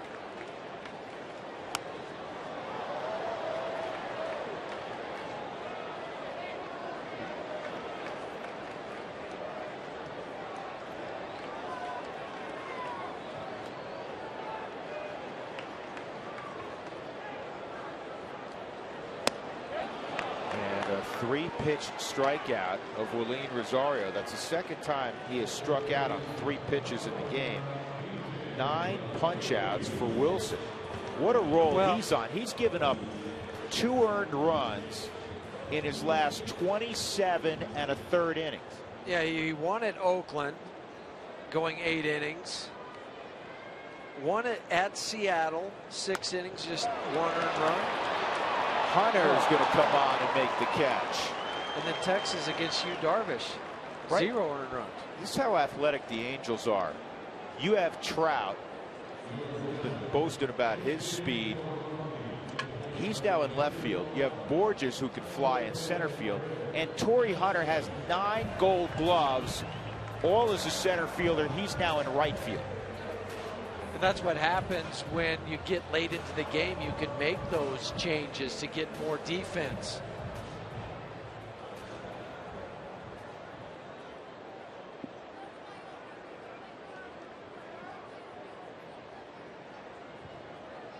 So Chris Nelson with 2 outs takes inside.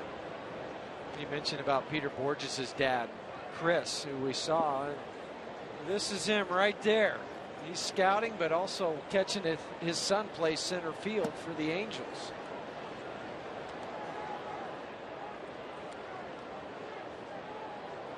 Said they were going to go out to dinner tomorrow night after the game because it's a day game. Told him to make sure his son bought. After all the meals he had to buy for his son growing up. I asked Junior that the other day, Eric Young Jr. So obviously every time the Rockies play Arizona, it's time for Eric Sr. and Eric Jr. to get together. They're very, very close. And I said, all right, who bought? And he said, Dad buys. He goes, he likes to feel like Dad. He goes, it makes him feel like Dad still. My kids want to buy me. I'll let them. So far, they haven't whipped out that wallet, though. Yeah. So nice job, Big EY. Yes. Taking care of little EY still. And that's ball 4. That's the first walk allowed by Wilson. He's just coming unraveled here, Huey, in the 8th inning. Still 93 pitches in the 8th for CJ. Hey, all kids this Sunday will receive a Kids Rockies baseball cap courtesy of King Soopers. Get your tickets today, 1 o'clock ball game.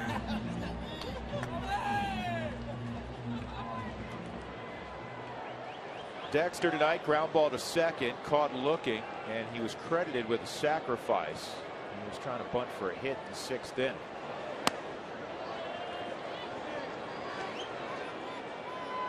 As a hitter, you'll take it, but that was a gift because it should have been just a straight 1-3.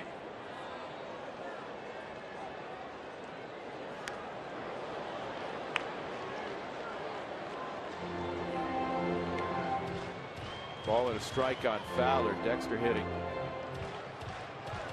right around 200 from the right side of the plate, just a little bit above. Esmil Rogers, Adam Ottavino, and basically if the Rockies can score here, you'll see Ottavino. Otherwise, you'll see Rogers. 1 and 2.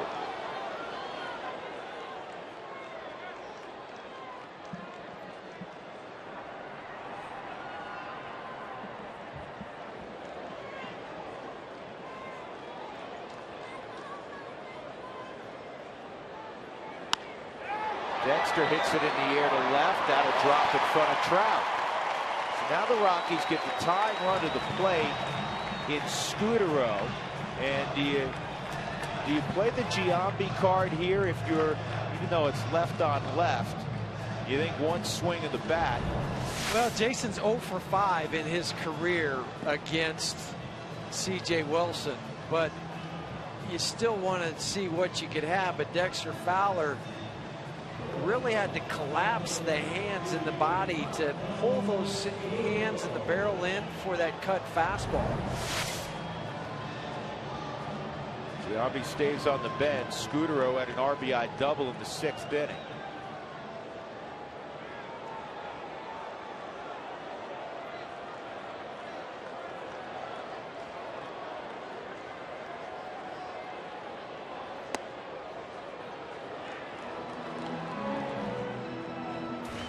This is the first time in the ball game the Rockies have had multiple runners on base. Nelson walked, Dexter with the base hit. 4-1 Angels. Last time C.J. Wilson allowed a home run, May 12th. It's almost a month ago.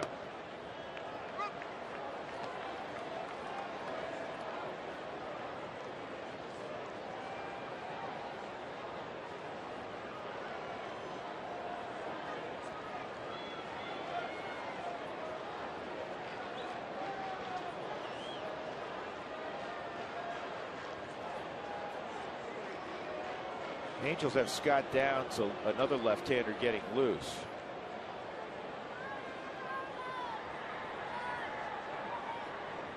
They've been going with a closer depending on the game. Either left-handed Scott Downs if it's predominantly left-handed hitters, or Ferrari, former pitcher for the Padres, from the right side. Right now you can't go wrong if you go with Ferrari the way he's thrown in the Angels. Well, or Downs. Downs is scoreless in his last 35 innings, dating back to August 31st of last year. Amazing. Frieri went 13 to third innings with the Angels before giving up a hit. You heard me correctly. Yes, a hit. 13 plus innings before he gave up a hit.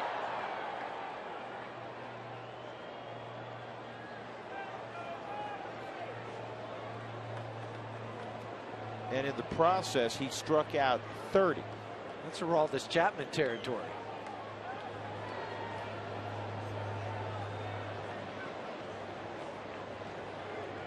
If you did that on a high school diamond, you'll get drafted. This is in the air to right, and Hunter will grab the baseball, and the Rockies are done. They had a walk and a hit. They leave 2 out in the 8th, 4-1 Angels.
Southwest Airlines. Find our fares online only at southwest.com. And by Paul's TV since 1964 from Los Angeles, the original and still undisputed king of the big screen, Paul's TV. Rockies trailing 4-1. Great crowd in Coors Field on a beautiful night. Everything is rosy except the scoreboard, Joel Klatt. Yes, sir, and it's hunt or be hunted tonight for the Rockies. How about Toy Hunter, his 7th and 8th home run of the season? By the way, those were off Alex White. He's given up 18 home runs here at Coors Field in just 9 outings, so that's going to need to turn around for the positive as Alex White keeps going through this season. Plus, Mr. Wilson through 8 now. C.J. Wilson has been pretty good, huh, guys, for being the second signing of the offseason to Albert Pujols. We'll get down and talk with Jim Tracy in the postgame. That's all coming up on the Toyota Postgame Show. Drew, maybe we can get some hits, outs, I don't know. Well, we got to get outs first. I would agree with that. All right, Joe, we'll talk to you in a little bit. Don't forget, Toyota Talk will continue during the entire postgame show, so keep texting in your comments. Esmil Rogers in the 9th inning will face Howie Kendrick, Eric Ibar, and John Hester. Last time out for Rogers was the 2nd of June against the Dodgers. 1 inning, 1 strikeouts, and 3 straight scoreless appearances for Ismail. 0 walks.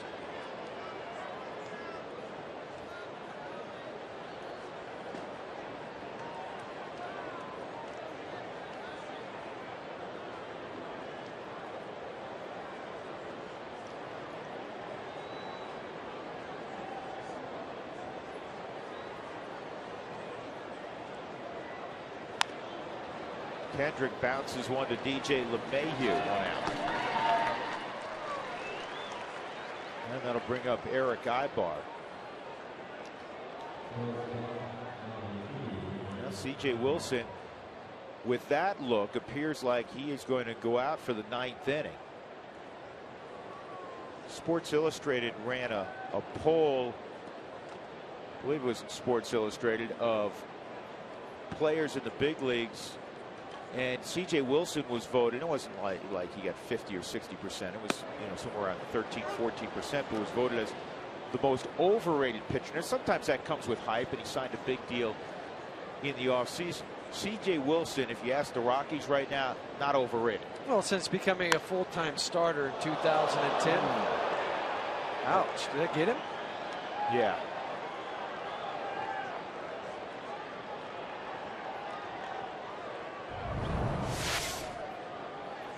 And he's standing back. Dino's going to have to bring a glove out there. That's twice tonight.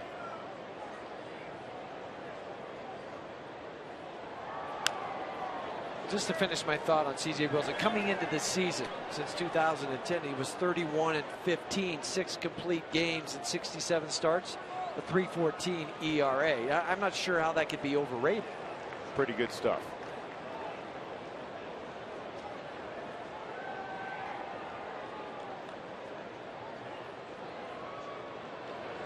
0-2 way up high.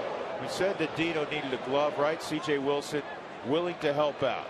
He's doing a little everything tonight. Here's C.J. Here you go, Dino. Oh, a shin guard. Oh, it's a shin guard. I thought it was a glove. All right.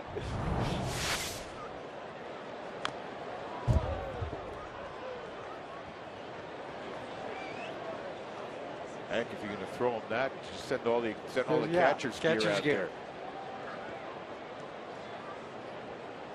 41,814. Rockies over 1 million with this crowd tonight. 31st home date.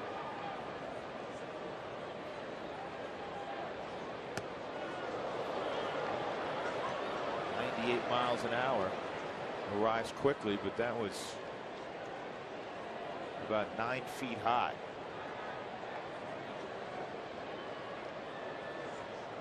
Wouldn't have been a strike on Kevin Durant.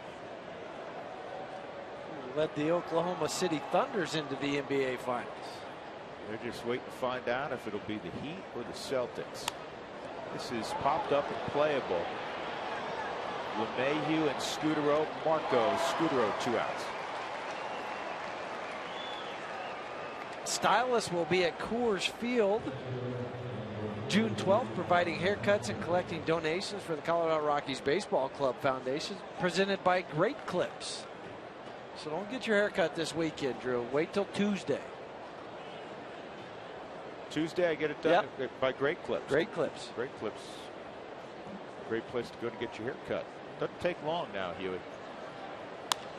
Hester lines it to right, and Kadir is going to have to field it on a bounce. And that's John Hester's first career hit against the Colorado Rockies in 22 at bats. Talking to John before the ball game, said a lot of guys trying to pick your brain from having played here a little bit with Arizona, and he said actually yeah. Yeah, when you haven't been here, you don't know how the field plays. Is it true what you hear about the baseball traveling further? I guess C.J. Wilson will not get an opportunity to have a complete game. Meiser is Turris will pinch hit.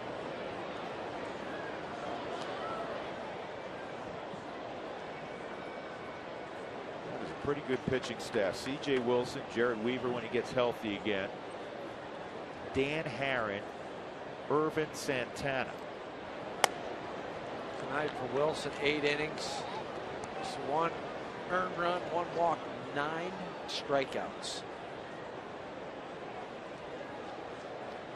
That's why, despite the slow start offensively for Albert, collectively for the Angels, they've come on, as we documented over the last few weeks. This is a team, as good as Texas is, that is going to be in the hunt for a postseason berth. And they're upset because Artie Moreno has seen his team fall short of the postseason 2 years in a row. And he made some changes. Tony Reagans, who'd been there a long time as a general manager, was dismissed. That had to be very difficult for Artie Moreno. He's more of a hands-on guy. Jerry DiPoto was hired. They let a close friend of Mike Soshigo and Mickey Hatcher earlier this year. But the big number was the $300 million they spent in the offseason on the 2 guys. Artie Moreno doesn't want to be looked upon as the second team out in Southern California. He doesn't want to think of it, the LA Dodgers and the Los Angeles Angels. That's why they changed the name. And the price of poker is going to keep going up because the Dodgers, now a $2+ billion franchise, they figure to spend money in the offseason. Runner going on the 3-2 pitch, and it's ball 4. So Rogers with 2 outs has given up a single and walked the pinch hitter as Turris.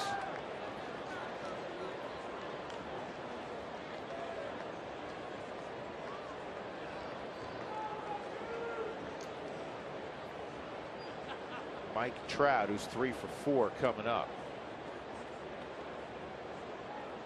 Who Wants Tacos fans, if you'd like to receive text message alerts when the Rockies do score 7 in a game or more for the Rockies Taco Special, text the keyword taco to 720-720. Feed your Rockies fever only at Taco Bell.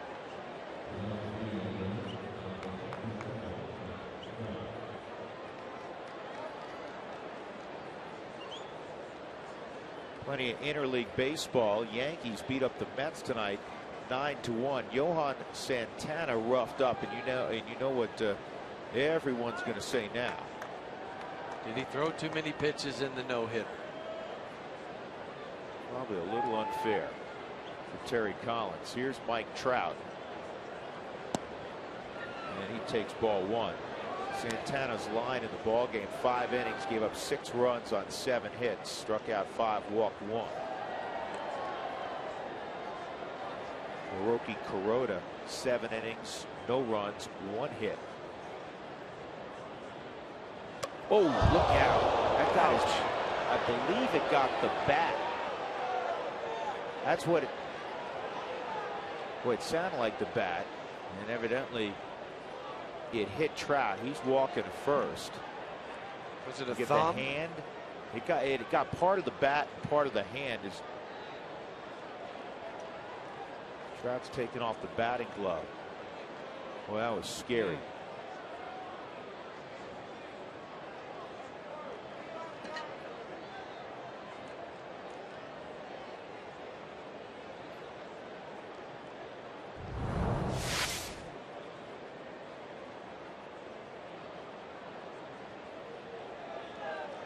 Couldn't tell that Mike Shaw Subaru Supermo will give us a clearer picture. Oh, his right thumb as he was trying to bail out of the way. Well, And he might have caught a break only in the fact that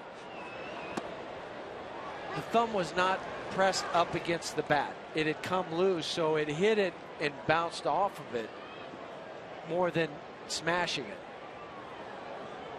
yeah, hopefully you're right. Bases loaded, 2 outs, and the hitting start tonight for the Angels is up there in Torrey Hunter. This inning started out harmlessly enough. Ground ball right side on the first pitch. Pop up by Ibar. Then Hester singled. As Turris, the pinch hitter, walked. Trout's been hit by a pitch. And a ground ball through the middle, base hit, and it's going to score 2. And that just kills you. That absolutely kills you, because is it likely that you're going to score 3 in the 9th? No, it's not. But you still feel like, hey, you get a couple guys on, one big swing at Coors Field, and you're even. Now it's a 5-run ball game, yeah, all with 2 outs. Yeah, and 2 of the 3 didn't earn their way on. No, you walked them, and then you hit by pitch, and another 2 RBIs tonight for Torrey Hunter. He's driven in all the runs. Yeah, give him 6, to give him 22 on the season. But you're right, you 3-run. C.J. Wilson is out of the game. We talked about, Scott Downs and Ferrari, that their numbers are outstanding. But still, it's somebody different than C.J. Wilson. Well, and they're due for a hiccup at some point. I'm not saying it would happen. I mean, listen, the odds are 90-some-odd% against being down 3 runs, you rallying to tie the game or come back and win. But it's been the up and down ride this year for Esmil Rogers, and it just comes out of nowhere. I mean, you'll see a couple of dominant sequences for Esmil, and then a guy gets a hit, that happens, but then the walk, then you hit a guy, and now you got Pujols up there with a 1-1 count. And also, this is another way that it affects this series. Instead of Downs or Frieri having to work in a save situation, Mike Scioscia has sat those guys down. The wave of the cap indicating that Jordan Walton is ready to go. This is line to right. Kadyr's not going to get there. That'll score at least 1 more. Torrey Hunter around third, and he's going to get a stop sign. And that's the second double of the night for Albert Pujols, and now it's a blowout. It's 7-1. That's the 32nd RBI for Albert. And Jim Tracy on the other side has to go to the bullpen and bring in Matt Reynolds. I mean, there's just such a trickle-down effect. The Angels bullpen doesn't get utilized, and it might come into effect where, let's say they have to go again tomorrow, then Sunday a key guy in their pen's not available, and now you have to use some bullets on a guy that you shouldn't have tonight. It's a mop-up inning. I'm trying to pile on Esmil Rogers, but it was not good. 7-1.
Out for Rockies Weekly with Jim Tracy. We'll get to know Rockies catcher Will Nieves a little better. We'll give you a wrap of this week's Major League Baseball draft and sit down for an interview with the Rockies skipper as well. Don't forget to look for the keyword during the show to win a pair of tickets and a Root Sports prize package.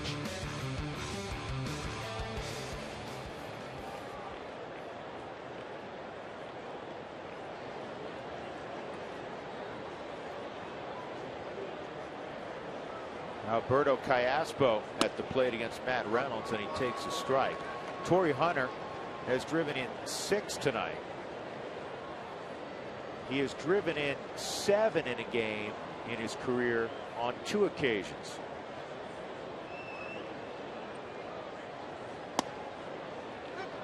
Oh, and 2. Hunter, a pair of 2-run home runs in the 3rd and 5th, and a 9th inning 2-run single in his first ever ball game at Coors Field. I bet you he's going to come back tomorrow. He's not going to want to take the uniform off tonight. We just start tomorrow's game now.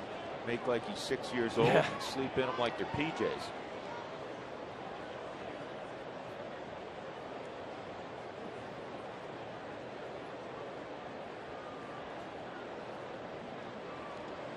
Callaspo, a versatile player. He's kicked around the big leagues now for a while.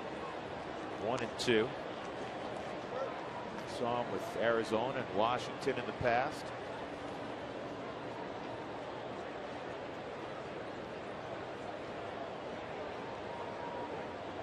Seattle the other day had a pinch hit grand slam home run. Those are always fun. Yeah.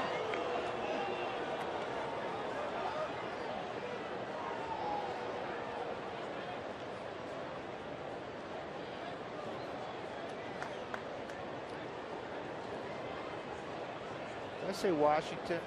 Never played for Washington. I don't know why I thought he did. Kansas City, in addition to Arizona. Rocky saw him with the Royals. Scudero throws out Callaspo. 3 runs in the inning, and it is 7-1 Angels as we go to the bottom of the 9th.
Time now for the Coors Light freeze cam. Well, if guys weren't getting frozen, they were swinging and missing against C.J. Wilson. 8 innings. He struck out 9. That's brought to you by Frostbrewed Coors Light, the world's most refreshing beer. Wilson, 8 innings, allowed 1 run, 5 hits, walked just 1. That came in his final inning of work. And again, 9 punch-outs. Jordan Walden will throw the 9th inning in a 7-1 ball game. Carlos Gonzalez, Michael Kadire, Todd Helton. 12th round pick, Jordan Walden, back in 2006, and last year earned an all-star selection in his first full season in the majors. 5-5 with 32 saves, 2.98 ERA. And for that effort, you are now a setup guy with Ferrari and Downs closing. It speaks of the depth of the Angels bullpen.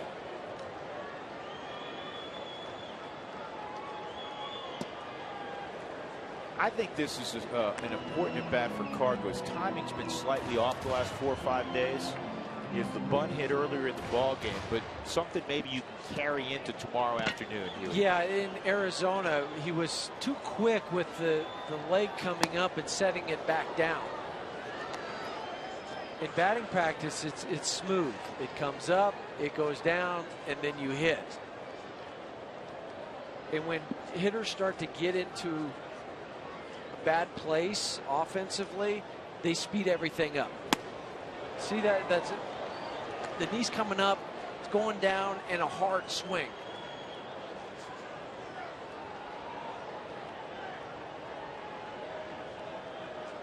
You'd always like smooth, and especially you got a guy throwing 96. He's supplying the power. Swing easier.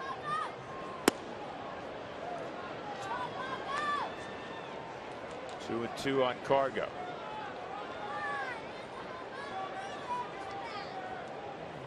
Very rarely do hard swings work out.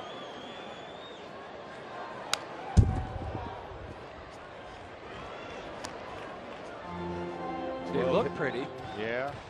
Everybody gets the oohs and the ahs. But the head usually moves.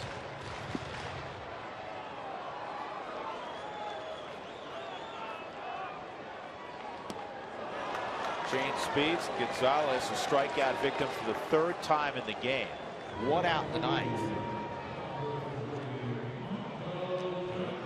I'll bring up Kadire. Rockies have struck out 10 times in this affair. Not much of a break tomorrow with Dan Herron taking the baseball. He has the very fine split finger. The Rockies know Herron from his days with Arizona. Kadire's 0 for 3. Rockies have been out hit 12-5 in the ball game. Washington went to Fenway tonight. Steven Strasburg beat the Red Sox. Strasburg now 7-1. With Bryce Harper, we're talking about Mike Trout, big young stars of the game. Bryce Harper 3 for 5, including his 6th home run. He drove in 3. He's hitting .288 now for the Nats. The power numbers are going up. They are.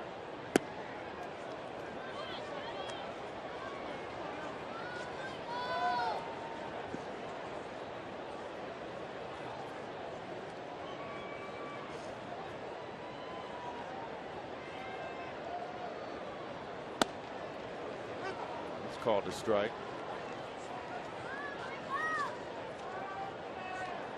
Brewers beat the Padres 9-3. Corey Hart a couple of home runs for Milwaukee, and that's called a strike. That's twice Kadire's been asked to come back.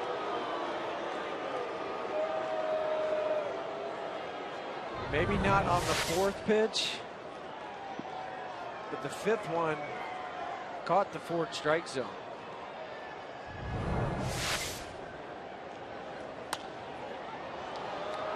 That's fouled off. Astros beat the White Sox tonight. Lowry, Bogusevic, and Wallace. Wallace just came back to the big leagues. Home runs. Carlos Lee on the DL. Rays beat the Marlins 5-1. Battle of Florida. And a swinging strikeout from Kadire. 2 outs in the 9th inning. Todd Helton coming up. Blue Jays and Braves tied at 3. They're in extra frames. Cubs and Twins may go extras. They're in the 9th inning, tied at 7. Dodgers and Mariners scoreless in the 5th. Mentioned the Yankees beat up the Mets 9-1. A's leading the D-backs 6-3 in the 4th. Phillies over the Orioles 9-6 tonight. Strike 1. Rangers in the 5th, shutting out the Giants out west 3-0. Hamilton has hit his 22nd. Kinsler is 7th.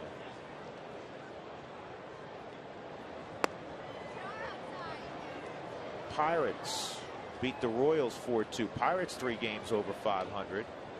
Bedard over Colorado's Luke Hochevar. Hanrahan is 16th save. Reds in 10 over the Tigers 6-5. That's a strike. Well, they had to. The Pirates are 2 games back of the Reds. Indians over the Cards tonight 6-2. Tomlin beat Westbrook. Johnny Damon his second home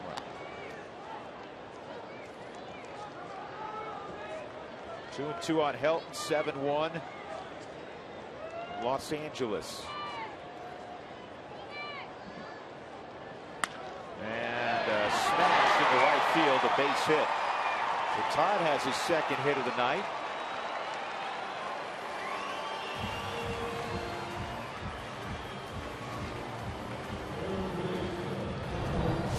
His first hit was a double to left field.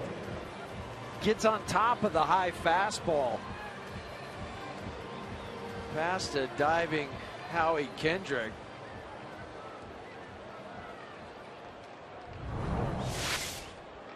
Sharply hit.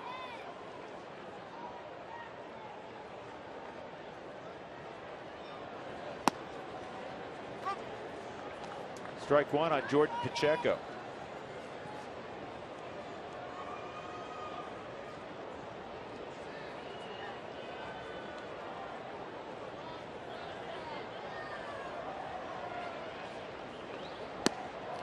And that's a strike.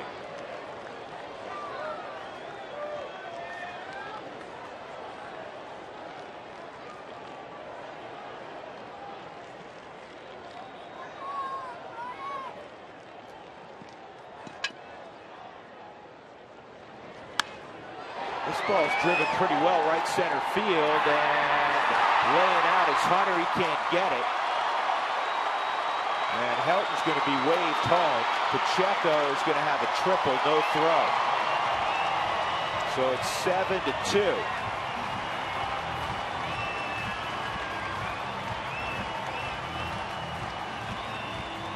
.14th RBI for Jordan Pacheco. We watched Jordan hit the ball to right center field and stay through this. I mean, that's just a ball that's up, but he pulls the hands in, and laying out for it is Torrey Hunter. Doesn't matter, the game is 7-1.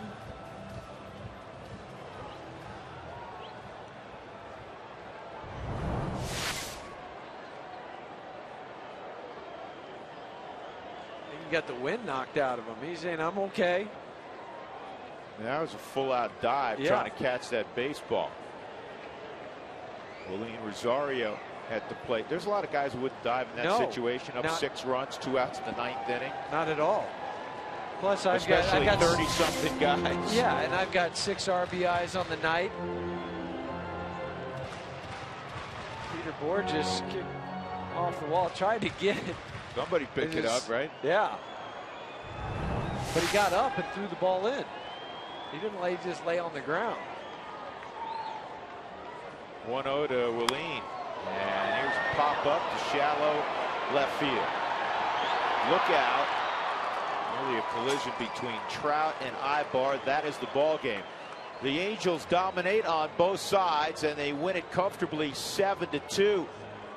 And the Angels continue their dominance against the Rockies, 18-8 all time. And the Rockies, one of the best interleague teams the last few years, 0-4 so far in interleague play. C.J. Wilson was terrific. He improves to 7-4. Alex White drops to 2-4. And the Angels now have won 12 of their last 16 ball games. Again, the final score, the Angels win it 7-2. Tonight's delivery of the game is brought to you by Jimmy John's, America's favorite sandwich delivery guys. Well, while C.J. Wilson was delivering on the mound, Torrey Hunter was delivering at the plate. 2-run home run in the 3rd with Trout aboard. 2-run home run to the concourse in the 5th with Trout aboard. And then for good measure in the 9th inning, he added a 2-run single up the middle. It was a big night for Torrey Hunter and for C.J. Wilson. The Angels over the Rockies 7-2. Come on back to Coors Field with us. The Toyota postgame show is next.